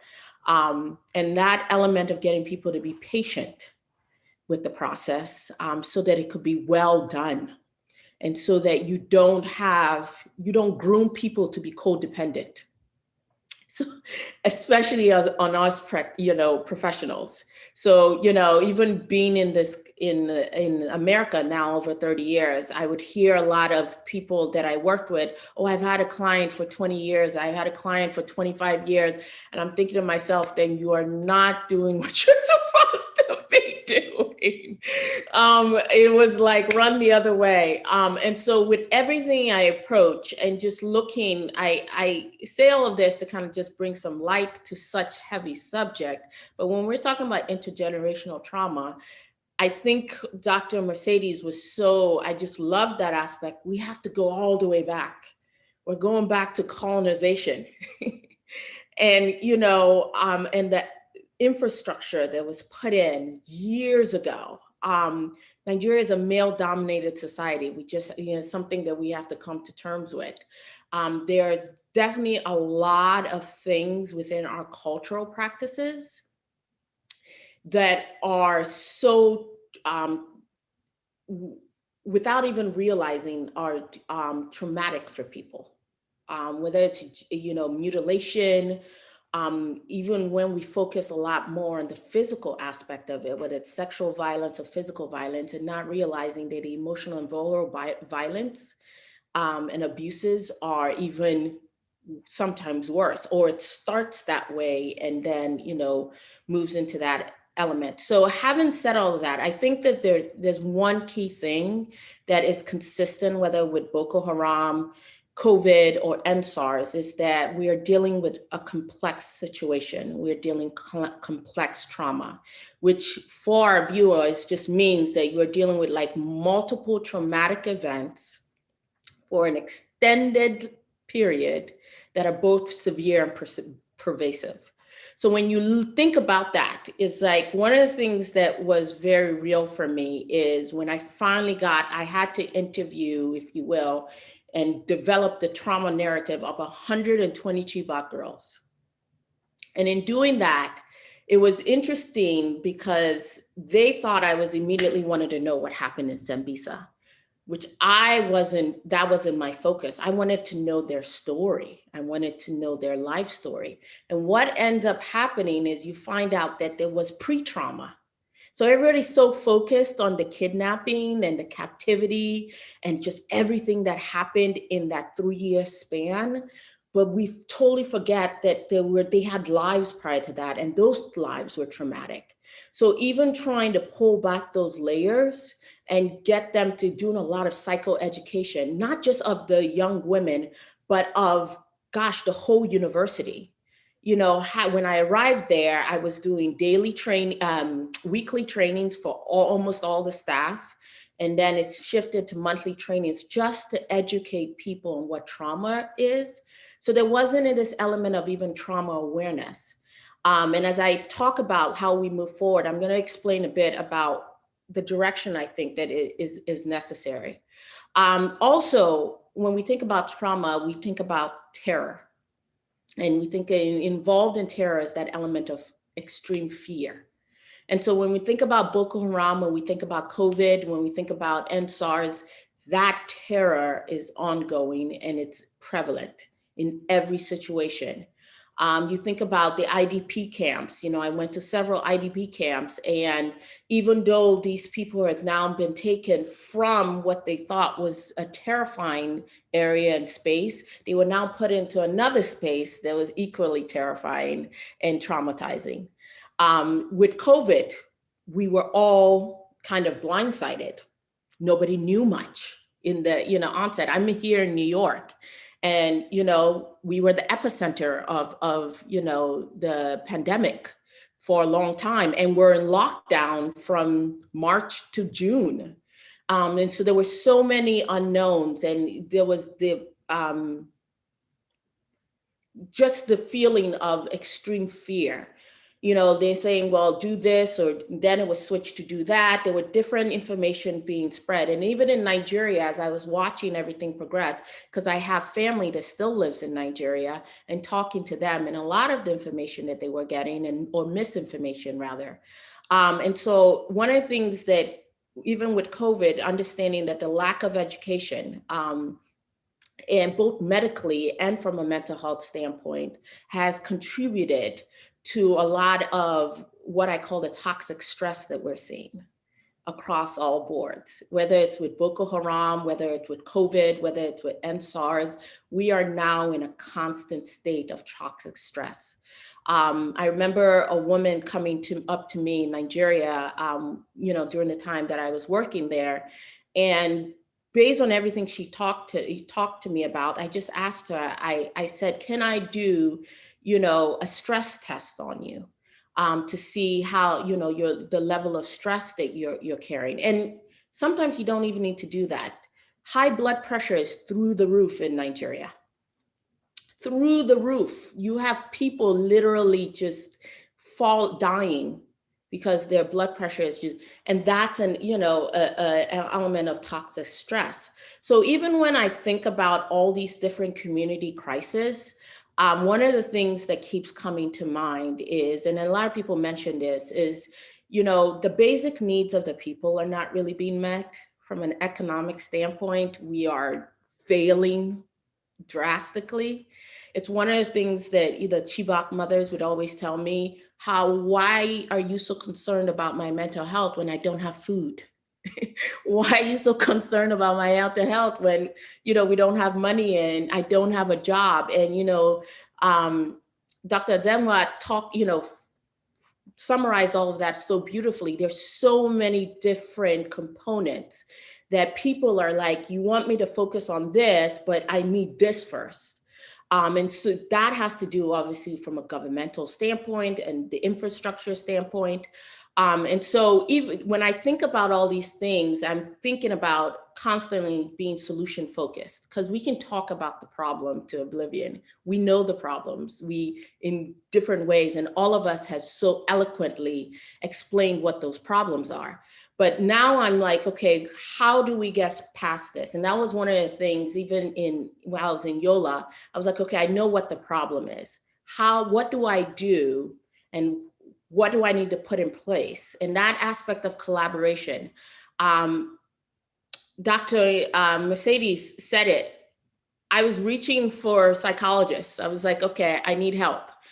120 girls to one person is astronomical, and being on call. So it's not just so you're going into the office and you're meeting and you know, but it's, you know, you're getting phone calls in the middle of the night, 24/7. And so I was constantly reaching out to say, you know, who can help and who can help. And it just seemed like there was this element of collaboration was not there. More so, I almost felt like, you know, because a lot of people still feel like the Chibok situation was a hoax and that it wasn't real, that the girls weren't kidnapped. You know, at the time, you know, the president's wife came out saying that it was a hoax. So those, even dispelling those and saying, no, these young women are real. They're no longer girls, they're women. And they're women that will be mothers and wives and whatever else they're gonna be. And the idea is that we're continuing a cycle.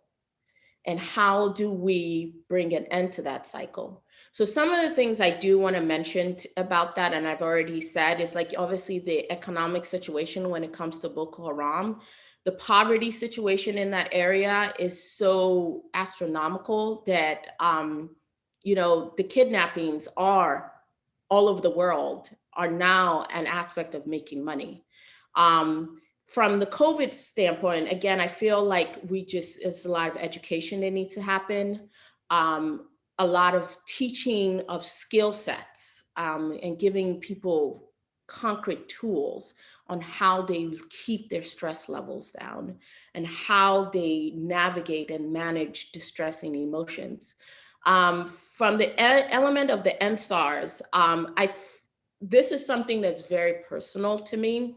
I tend not to watch a lot of the stuff that is posted in social media, the news, television, the like, because one of the things I realize is that we have become so comfortable with traumatizing people, not realizing these images. You don't know somebody's story.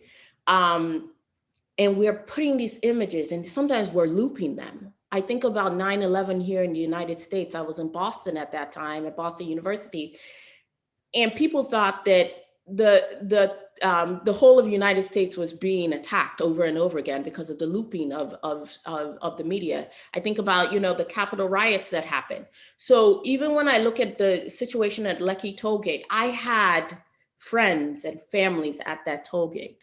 I know what they went through. I know how they reached out. And it was very important for me to educate people that please don't continue to share this information over and over again, because it's not only traumatizing people that weren't traumatized, but it's re-traumatizing, victims and survivors of this situation. The other thing I would say is that we really have to look at our cultural practices. We really have to reevaluate a lot of the things we do. I love the fact that Dr. Rolla mentioned, our Christian practices.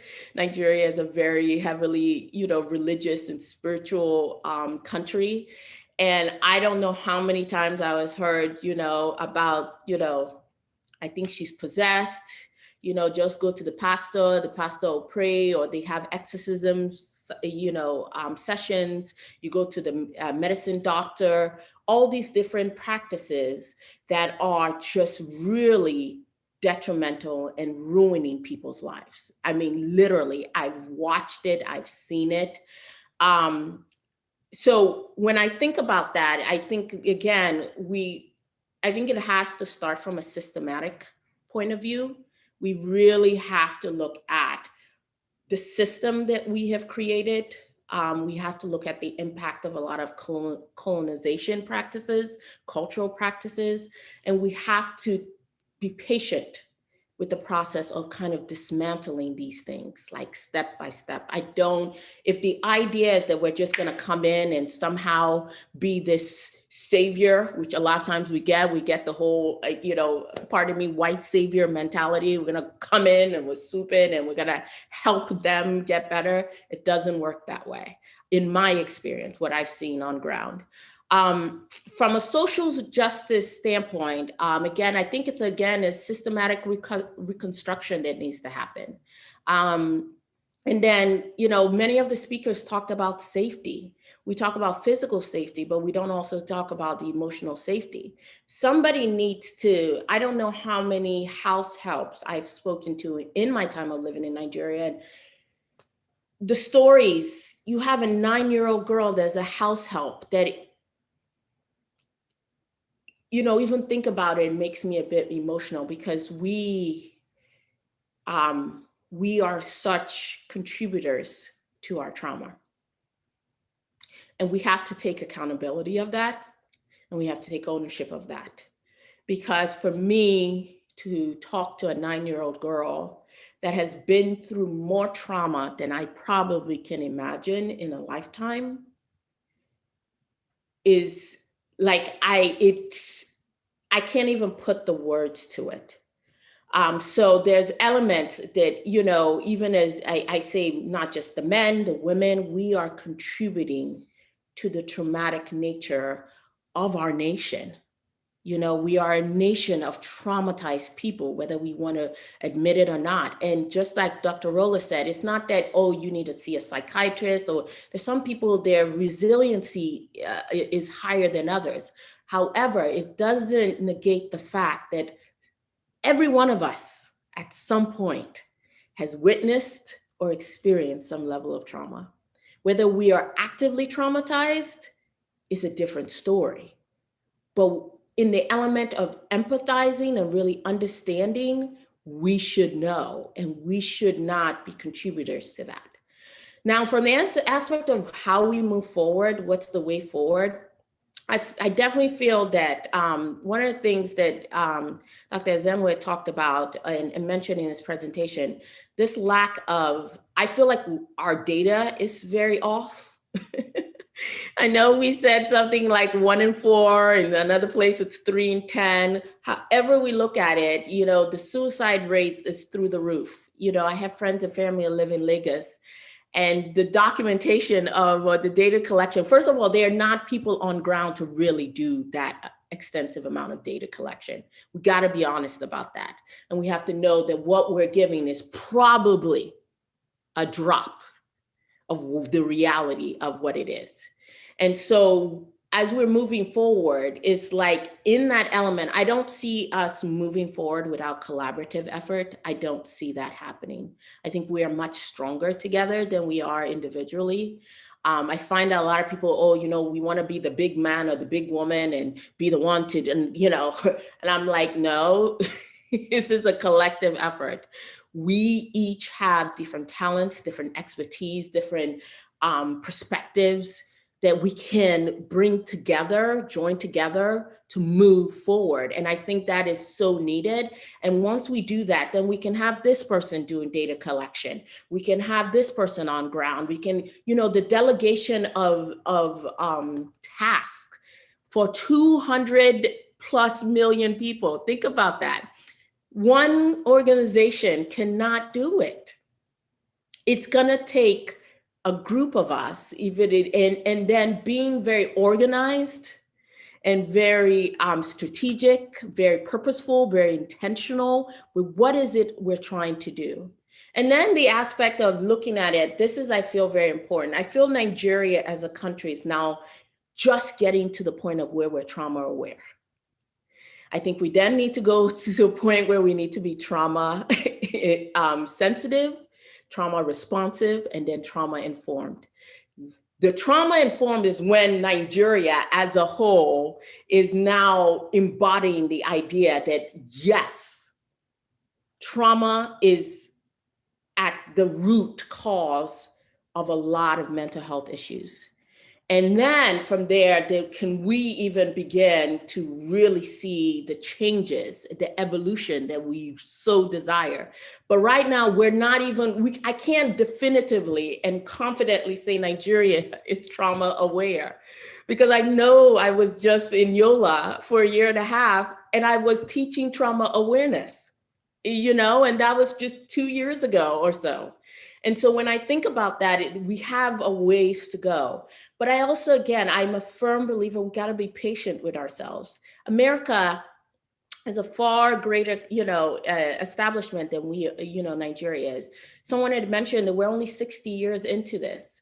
And we're 60 years of not, you know, I feel like the first few years was kind of peeling away a lot of colonization that had happened. So we are not as advanced, absolutely, but I truly believe we can get there. I know that there's a lot of hopelessness. I know that people feel helpless, hopeless. Like, you know, someone sent me a meme the other day saying, you know, everybody needs a break from Nigeria. And I said, well, if we all take a break from Nigeria, who is going to help Nigeria heal?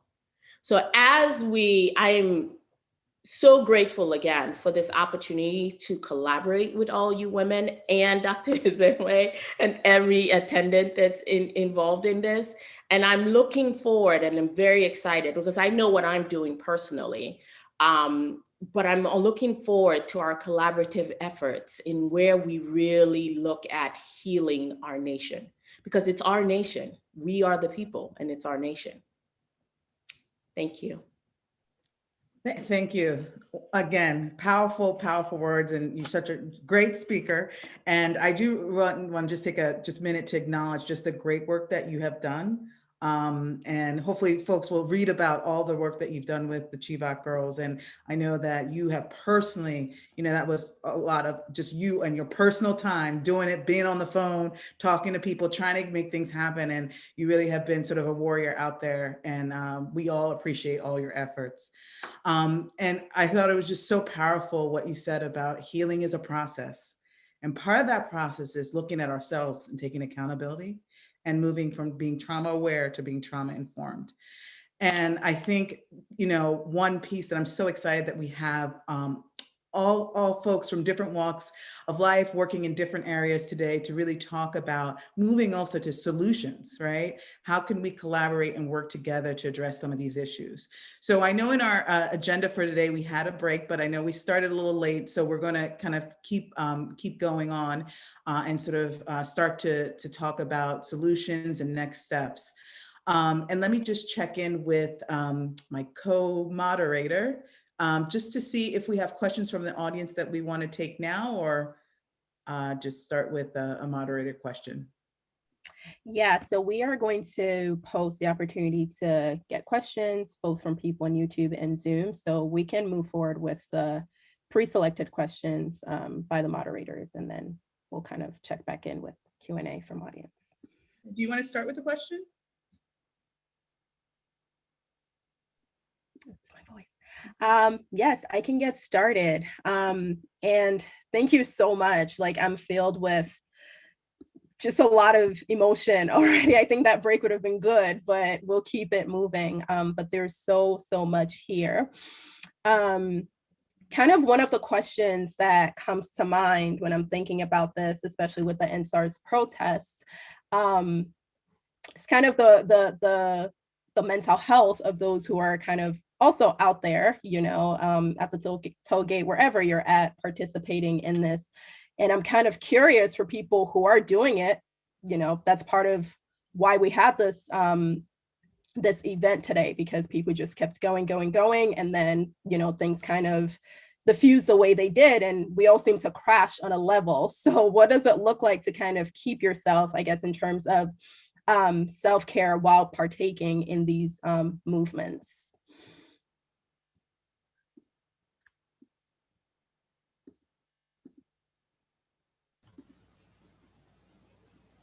Do you want me to, can I say something? Or are you looking? Yeah, anyone can feel free to jump right in. It's a very quick tip. I think understanding, having expectations that are more manageable in terms of what the outcome is, what you expect to happen, can be very healthy. Okay, so we're going through this. Like here in the United States, we have a lot of trauma too. January 6th, all that's going on. We expect them to defund the police totally. We can use that as a slogan, but in reality, we have to stay aware of what the reality is in terms of how that could play out. And get ready for the possibility that when there's change, social justice and all these movements are very messy. There are people that would utilize this for the wrong motives. So it's important to have much more of a gray perspective on social justice while still working on it. And then also to put systems in place infrastructurally where people can say, even if we're not getting progress with this thing, we're working on something else. So that tends to build hope. So, just expectation management, knowing that it takes a while, also having grassroots efforts that is not as obvious like social media, and feeling like you're still working behind the scenes, I think could be very helpful. I will also add to that. I sometimes talk to activists who will feel kind of like, to Dr. Rola's point, that like it needs to be them and their group that save the world in this instant, and they need to do all of these self-sacrificing things. So sometimes I'll say to people, like, doing the basic self-care, self-preservation, and being able to be your full self to participate is contributing to the movement itself. Like, if you're doing so much that you can't eat and can't sleep, and you're ruminating and so immersed in the work that it's detrimental to yourself and your own mental health, then your lack of self-preservation and self-care can can be a contributing factor. So like basic things like balancing the time that you spend, like someone brought up, I think Somiari, about the time that you spend even engaging and watching the videos on social media, the news, everything, and having time to enjoy your present ability to be present in your life now, knowing that things are not going to change tomorrow by you contributing or feeling more anxious about them.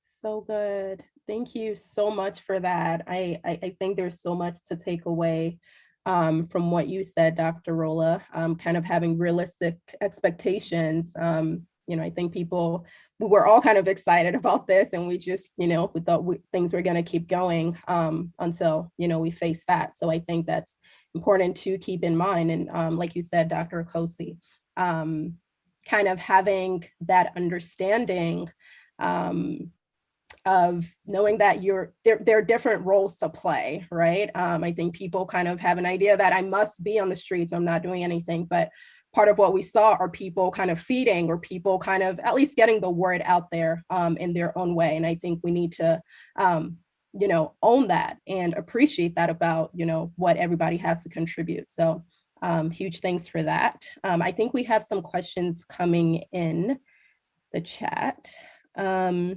Someone asks, which ways can we establish a collaborative to continue stronger steps to mental health and trauma awareness? And I just want to note here as well, Dr. Ezenwa, feel free to join in and give us your perspective as well.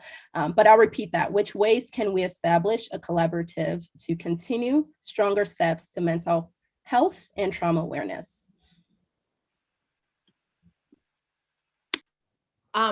I'll say something real quick about that. I think the first, that's a really good question, especially when we talk about collaboration. I'm not referring to creating additional organizations or associations. That's not what I'm talking about. I feel a lot of times we have all these different organizations, associations, and no movement forward. When I'm talking about collaboration, I think you have to be in alignment with who you're collaborating with. You have to be, again, being very intentional and purposeful. Like, there has to be a systematic organization of this is what we're going to accomplish. It's not just so much of a vision, but being very purposeful in executing that vision. And a lot of times I feel like with all our organizations, I mean, we have all these organizations. So I'm like, why are we still here? So instead of asking that question is, okay, it's kind of thinking out of the box. What can we do differently? And a lot of times it's reconstructing those organizations, taking out people, because sometimes we have lifetime presidents, and even when I think about Nigeria, I'm like, the other day I said to myself, I'm like, why do we feel that recycling a president that was a military dictator was in the best interest of moving Nigeria forward? So we also need to apply that to whatever organizations or collaborative efforts. I don't want the recycling. I tend to shy away from that unless I know that what you have done before is actually moving forward. So when I talk about collaborative effort, I'm saying like, we want not just like-minded people, but like, are we going to be very intentional in getting this job done? That is not easy, and it's not going to be quick, and it's going to require a lot of thinking outside of the box.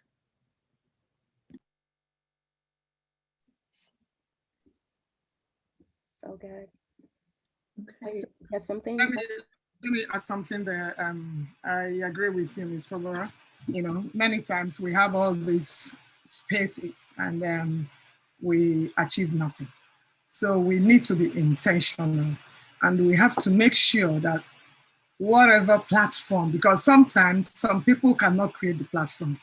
They don't have the space.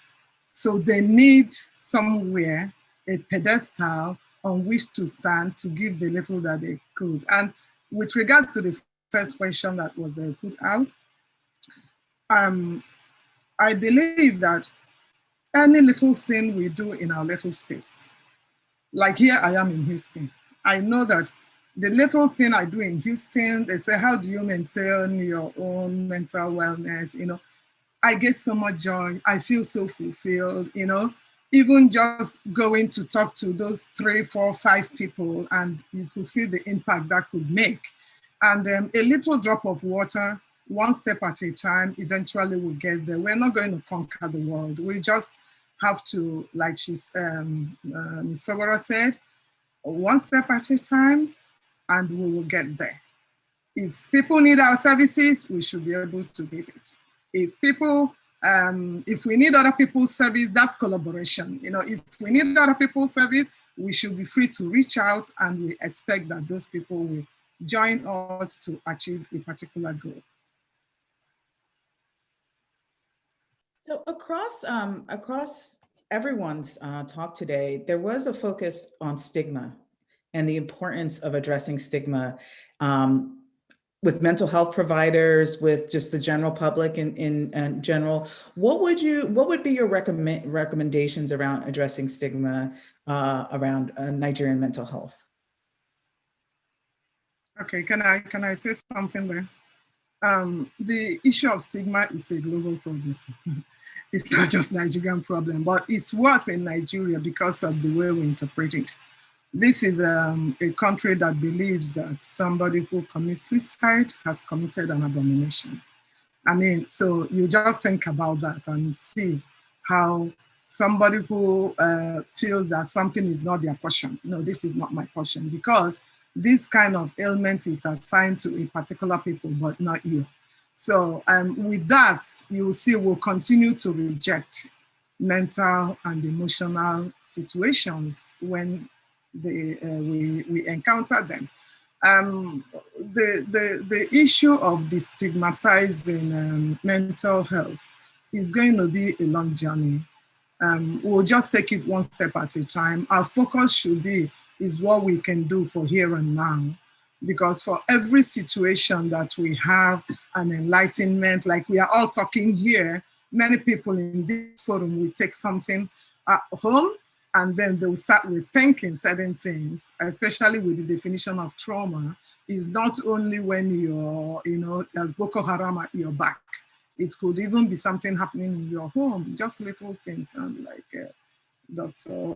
Febora could not say what it is with house helps, but we know what it is. She couldn't even verbalize them, but we know what it is. You know, so these are traumatic experiences, and people here, I hope you people know what she didn't want to say, but when you now go to your family members, you know already that this cannot be right. And you see that little girl that goes through that with the master or the whoever, and you know what is going on. You know instantly that that child is going to be left with a major scar all her life. But the issue of stigma is going to be one step at a time. You know, it's global. It's like that everywhere. In India, it's in Asia, it's in America. Black people don't come in the US. The only thing that mandates them to come, their job mandates them to come, or the school mandates them to come. If the school does not, they will not see a therapist. They will stay home and tell you that they have generational curse. And if you're lucky, you meet them from Louisiana, they will now tell you how they went and somebody read their palms and told them something. You think it's only in Nigeria, we have them here. So it will take a journey. It will take a global journey, actually, you know, and with our phone, the machine in the palm of our hand, and the world getting smaller with COVID, I believe that in a little bit, we'll start getting to the point where people start accepting that mental health is a health crisis that we need to address. Yes. If I could add to that, Yeah, I think that one of the things that helped with the stigma of mental health in my work in Yola and with the book, not just with the Chibok girls, because I got to work with also Boko Haram survivors, was extensive education, not just education of the young women and the young girls I was working with, but their caregivers, their parents, teachers. I was in a secondary school with 5 Boko Haram survivors, and I was doing trainings for the school administration.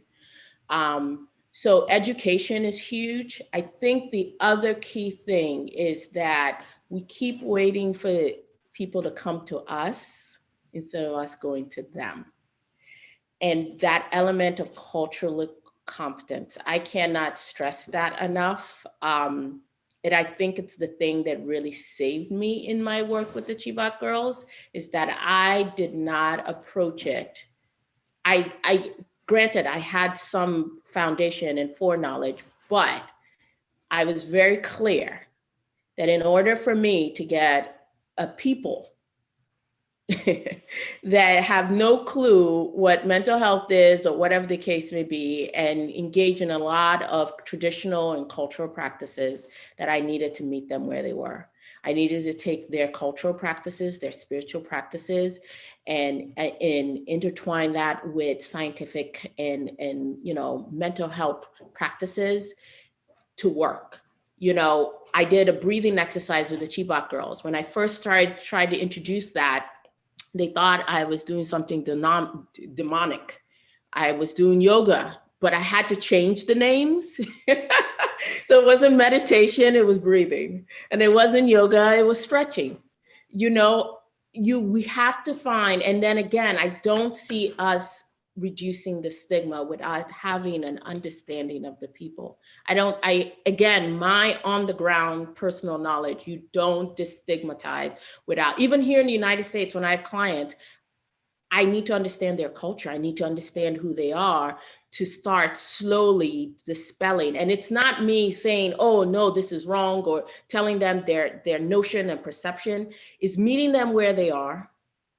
And then with that element of trust and rapport and them feeling emotionally safe, you find that it slowly deteriorates, but more so, you call it something else. I was called auntie. I wasn't the psychologist. I wasn't the trauma specialist. I was Auntie Somi, but everybody knew what I did. But just even the name on my door, I told them when I got there, they were like, oh, this is a psychology office. I was like, take that down. They will not come here. They will not come to me. And then on top of that, I was like, okay, now that it's been put up, I have to now go to them. So I think we have to rethink our approach and our engaging of the people that we are working with. I want to say something real quick. I know we've run out of time a lot, Yeah. but just piggyback on what Ms. Fubara said. When you tell people, if we work with you now with your mental health, you'll be better able to parent your child or be able to do better in your marriage, I'm finding that people will come back for treatment. If you give them a diagnosis, like she just said, thank you for saying all that you said. It seems like a lot of talk, but it's powerful. They don't want to hear bipolar disorder, depressed, recurrent. No, schizoaffective, you're done. You want to look more at the symptomatology as well as their functioning. The moment you link them with functioning, they get excited. Oh, so I can better parent my kid. I can make money. I can have a job. I can build home in Nigeria. You got them. So you have to help them also solve practical issues that they have. Even though you want to hear their story, you need to hear their story and help them solve little problems as they go on. It builds hope in them and keeps them more engaged in therapy. Okay, thank you all. I want to add add to what has been said and to take the question. I saw one question on the chat, especially for me. On the way to deal with stigma, first and foremost, from studies we have done in the country, people are used to physical method of treatment. And there is poor understanding of emotional illness that has no obvious physical component to a non-professional. In one of the studies, we asked the question, if your employee did not come to work because he or she was unhappy, Would you consider that a strong excuse to be absent? Many employers said no. Many said no. So, so the place to begin is to understand mental illness in its broad perspective through advocacy. What we have done, for example, in the association, we have tried to engage stakeholders, policymakers. For example, the commission, these people in charge of scheme of service, National Council on Establishment. Before now, there was no scheme of service for psychologists in the country. So when we applied for that, the team, the government agent, the ministry, they sent some people to check what psychologists do. Why would they have a separate scheme of service? What is their work? We have had many professionals, everybody comes around with a scheme of service. No, you have no reason to be unique. And we have to educate at all levels, the whole six geopolitical zones, and so on and so forth. We have to make powerful memos to justify why psychology is a different profession and why psychologists should be gazetted in the public space. It took us a whole lot to be able to achieve a scheme of service for psychologists. It was just December last year, 2020, when it was approved. And so the understanding of mental illness in our environment is still largely physical. So we have tried to educate stakeholders that somebody can be standing, yes, this person is not functional, his mind is not there. That what happened at home between a man and the husband may contribute to a road accident the next minute and all that. So I think one of the ways to reduce stigmatization is to start with engagement, advocacy with stakeholders, with policymakers, with communities. So this is my addition to what a lot of you have said, which are very germane. And then the second issue, which was addressed to me about possibility of collaboration between our association and some academics outside the country.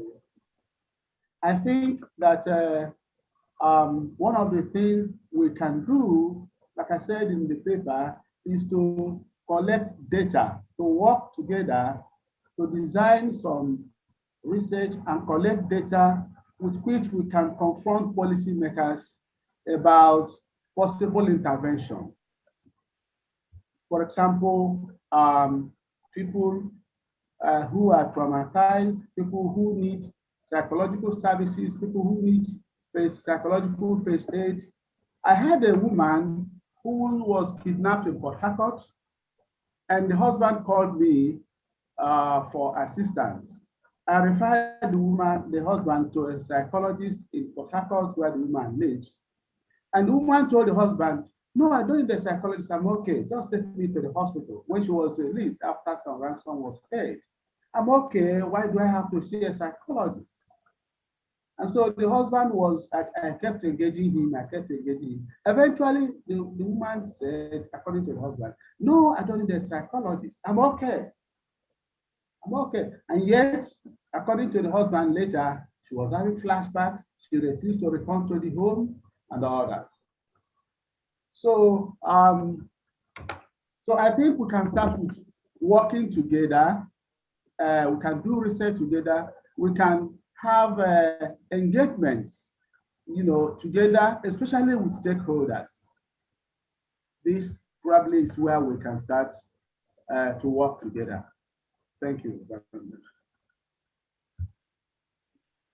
Thank you. And, we have a question here that I think takes us also in very nicely, sort of the next part of sort of where do we go from here, from each panelist perspective? What's next? Is there sort of concrete next steps and sort of starting points for folks in the audience? And I know there is a specific question about the mental health bill for the diaspora as part of that question of next steps. So if each panelist can kind of share a couple of thoughts about where we can go from here and what would be good next steps.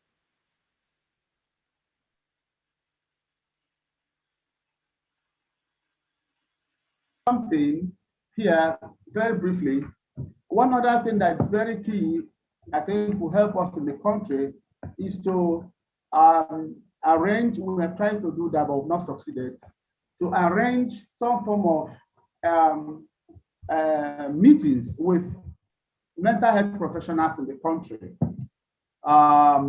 where we have a forum, we have psychologists, we have psychiatrists, we have mental health nurses, we have occupational therapists, to also call for real collaboration, because some of our colleagues, there's this issue in the health sector, which has narrowed also to the mental health area, where some professionals feel that they are exclusively relevant and others are not as relevant as they are. And so it influences practice. If somebody would need a psychiatrist, a psychologist has been consulted, and this person needs a psychologist, there should be referral to a psychologist. If a psychiatrist has been consulted and this person needs a psychologist, there should be referral to a psychologist or a medical social worker, as the case may be. So we need this proper integration so that people will understand more that in a practical way, that mental health is holistic. It's not just physical and so on. So getting these professions to work together is very important. For example, the issue of the mental health bill you raised, when that bill was about to be introduced, the initial draft of that bill excluded other mental health professionals. They were described as technicians. Only psychiatrists from the initial draft was the profession of psychiatry was described as mental health professional, a psychiatrist. And so people had to make position papers and refer to what happens in other parts of the world, that other people in the area of mental health are also professionals who have their areas of contribution to the overall wellness of the clients. And so it has to be argued before that draft was accepted and then submitted. So this can give an idea of how people think in compartments, and this has direct impact on mental health delivery and collaboration. So the patient eventually suffers. So this is something that's also important for us to focus on in our engagement. Thank you. I think Dr. Ezenwa, Dr. Ezenwa, please, did that bill pass yet? Is it still there? You're on mute, Dr. Ezenwa. He's on mute, okay. I'm sorry. As the last time I checked, it was still in the process. I don't know, I've not checked most recently to know where it is. But because of that, I mean, many people made some input and so on. It was improved upon, but that's just to demonstrate to you the point that collaboration is important, even within the professionals. Yes. And from there, then to the consuming public. Thank you. Dr. Ezenwa, I have a quick question it's response to what the question was asked. But so one of the things I found living in Nigeria, and in all the times I go back to visit, is so we have a whole bunch of hospitals. I think we have more churches, but I started thinking to myself then, and even now, is again, this aspect of going to them. So having the Nigerian Psychological Association present in these hospitals, whether private or public. And then collaboration with traditional leaders, with the universities. At AUN, they had a psychologist, but again, not everybody's trauma informed. So what you end up doing is just doing more harm than good in care of a lot of sexual violence. At least at AUN, there was a lot of sexual violence situations. And then of course, the fear of Boko Haram terrorists. So as we talk about collaboration and just next steps, what can we do now? Is there room, both funding and manpower, whether from those in Nigeria and those here in America, to provide services, to be a presence wherever we can, in the hospitals, in the universities, the schools, elementary schools, wherever the infrastructures already are, can we get in there and provide services? Thank you very much. I can answer you very directly. There are many hospitals, even public hospitals in Nigeria today, without a single psychologist. Many, not to talk about private, public hospitals. There are many. In fact, until recently in Enugu, the neuropsychiatrist in Enugu, there was no department of psychology.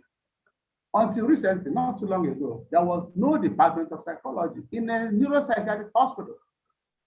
But recently, the situation has changed. And this is a neuropsychiatric hospital, not about other hospitals. Of course, there are also many places where we have our colleagues. But I must say that in terms of personnel, there are personnel, but that will require funding. If there is support to get psychologists in schools, in universities, and so on and so forth, in hospitals, particularly community hospitals, primary health care centers, these are very key areas. Of course, the system will absorb that. And that's already engagement. That's already engagement. So that would be a good idea. That would be a welcome idea if there is funding to support that. And I believe that if we have some funding for this, we probably now see how to, through engagement of relevant stakeholders, so that over time, the government or the establishment or so on would then take over the responsibility of salaries and so on of such personnel, when they would have seen what value they can add to their clientele, to patient care, to how things run in the organizations, especially in terms of patient satisfaction. So I think it's possible. Yes, the personnel, people who are trained, there are some people who are trained, but the funding is there, it can be worked out. We can start with some pilot areas. It won't be the whole point, of course. Some pilot areas, and then we'll take it up from there. Thank you so much, Dr. Ezenwa. I think kind of on that note, some people are kind of curious with the shortage of mental health professionals in Nigeria specifically, and even here, we're talking about psychology as a field that is not, it's not always existed in Nigeria. It's not always been embraced. So how can we kind of encourage students to embrace mental health education? And we can, one person can take this just in the interest of time, and we can go from there.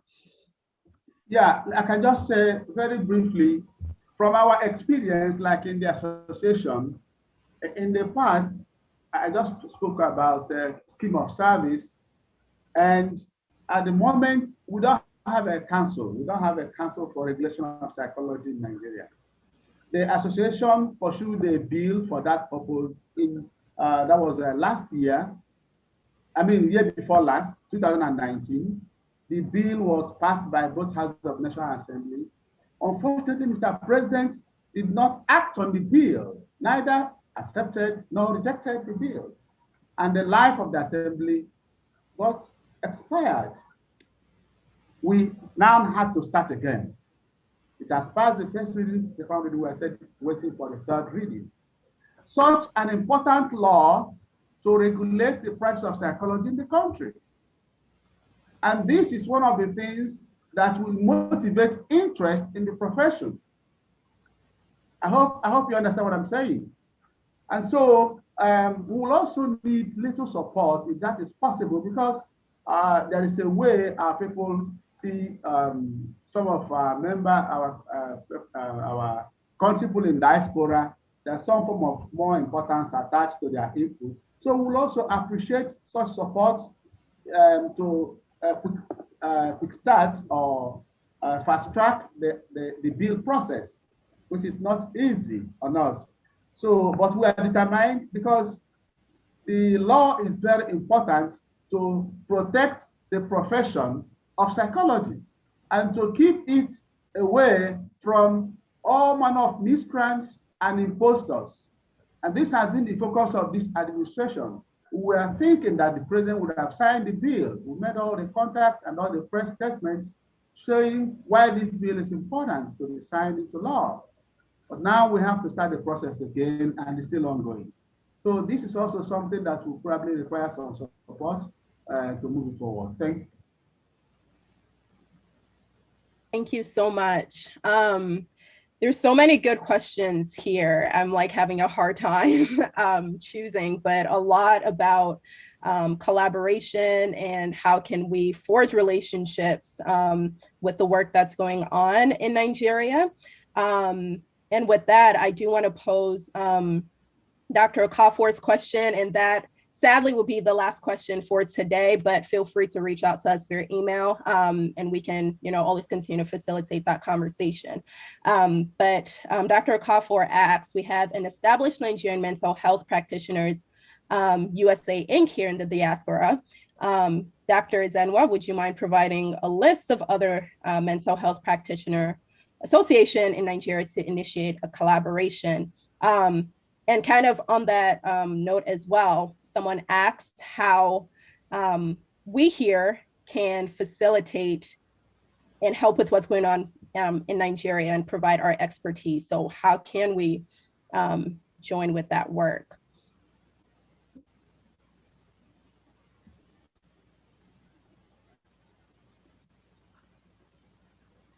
And anyone can take this, but it seems very targeted at Dr. Ezenwa. Yeah, I think people can make input so that I won't dominate the discussion. But I've given some ideas of our immediate areas, the bill, and then the possibility of the trial project with hospitals and so on, and then media. Another area that is also important is media. In fact, we had from my engagement with the American Psychological Association, of course, we already have a MOU with APA, and it's been very helpful. We have put more effort in the area of media and advocacy, not only talking about what psychology is and so on, what psychologists can do, but why psychologists are needed in the various areas. So media engagement is also very important, one area that also needs continuous focus, because through steady impact, then it starts settling in the minds and start changing some mindsets about what psychology is. So I allow other colleagues to make input. Thank you. So, okay, so Miara, I'll give you one. No, Demilola, I was just gonna ask you to repeat the last part of that question. Oh yeah, so someone asked, how can the Nigerian Psychological Association facilitate some of us here, even providing our expertise? I think first, a list of, where services, obviously the services are needed across the nation, but, starting a comprehensive list of where these services are needed would be a good start. So if we knew of the universities, especially starting, those that are already receptive, have an understanding that, having a psychologist or a mental health professional in their organization or in their facility is beyond needed at that point. So I think if we could start with a list And then, you know, Dr. Garba knows this. When I started my work with the Chibok girls, I did it pro bono for months. You know, and nobody asked me. I saw a need. I knew I had the educational skills and expertise. I knew I was Nigerian, and so it was dear to my heart. And I just reached out and I said, what can I do? And that was months until people found out, like, okay, this is not some like mom and pop kind of thing. And, you know, you kind of build trust there. And then even Dr. Ezenwa's comment about media, that's, you know, again, in my experience, that's how it kind of built. It was, you start these, you know, I know some people can do it, and I can't even say that at the time that I was, you know, technically, could I completely afford to do pro bono? But I just trusted that providing this much needed service at this point would yield, you know, benefit, you know, beyond the moment. And then the media came out and where you could talk more, but it was my only concern. And now that I'm, you know, shifting, is making sure that we are not just stuck on the Chibok girls and the trauma of the Chibok girls, and realizing that even getting people to realize it was Boko Haram, you know, and the work that I did with David Oyelowo, and then taking that even further. So I think, you know, having a list is a good start. And then for those of us that are able, and even having a list, I think prior to this, one of the things I did was researching, like, who are the other Nigerian, in Nigeria, psychologists or mental health professionals. Everybody on here I never knew, except for Dr. Garba, prior to reaching out. So that's automatically, we're here in the United States and we don't even know of each other and know each other. So having a comprehensive list, and we keep building on that list of who's available, what their expertise are, where the needs are, the hospitals, the churches, whatever. I know that somebody had said in chat that, you know, there are a lot of people that are reaching out to these spaces individually. But again, I know this for sure, one person cannot achieve what we're trying to achieve. It's not, it's called burnout. That's what you're heading to. So I think if we start with a list and, you know, try and make it as comprehensive as possible. And then again, you do what you can where you can, and every little bit helps. So that would be my suggestion. Thank you so much, Somiari. We are creeping up on time, but there's so many great suggestions here, and it really fills my heart to even see that the conversations are already happening, even here. I think what Somiari said about not even knowing of each other's presence. I know Mercedes and I were scouring the internet trying to find, you know, a handful of people to come together. And now this just excites me to know that this is even a possibility here and in Nigeria. So we really want to thank you all, Dr. Ezenwa, for joining us from Nigeria to make this conversation possible. I don't think it could have been comprehensive without that aspect of it. Wherever we're at globally, I think that's what makes Nigeria so great, that we are just people filled with community, and we need to all come together for this work. So huge thanks to our panelists, huge thanks to Dr. Gaba, huge thanks to Mercedes Okosi. Thank you, because this would have been our Saturday planning, and I'm glad, you know, we're actually having an actual event. So it will not stop here. We will have a contact form that will be dropped here on the Zoom and also on YouTube. We don't want to lose you.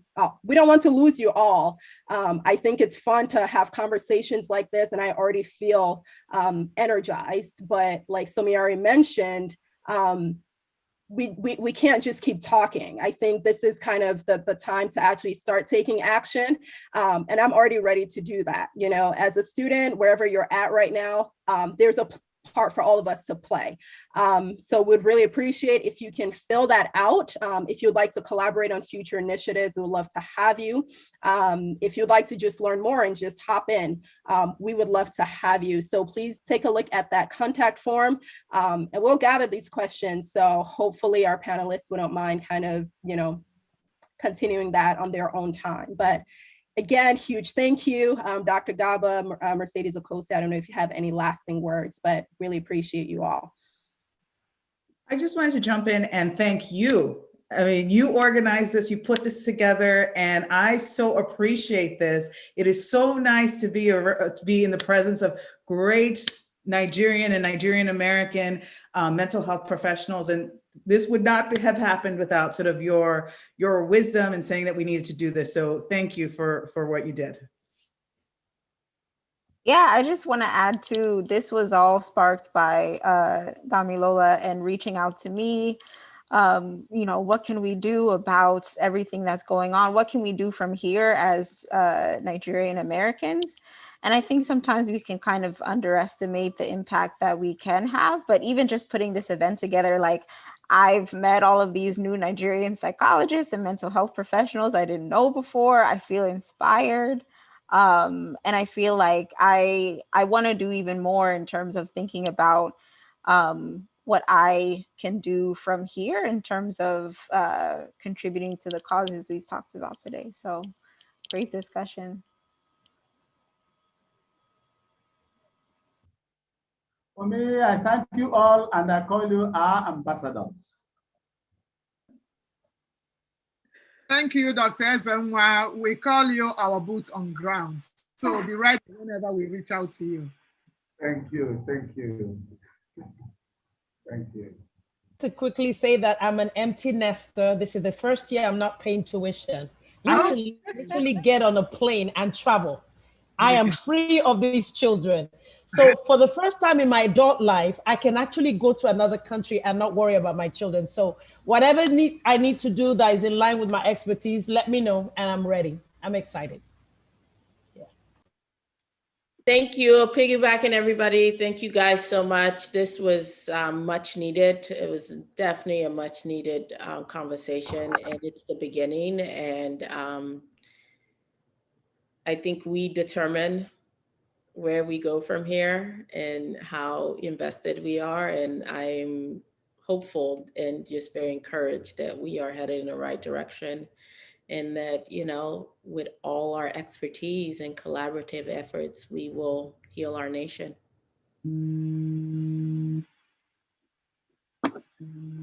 So good. Thank you so much. And thank you, our audience, for joining in. We kind of said this is for Nigerians, by Nigerians. So I hope you all kind of took something away from this, something empowering, because we don't have to be helpless. So we have too much greatness going on in us to be defeated. So thank you so much. Now I'm getting emotional.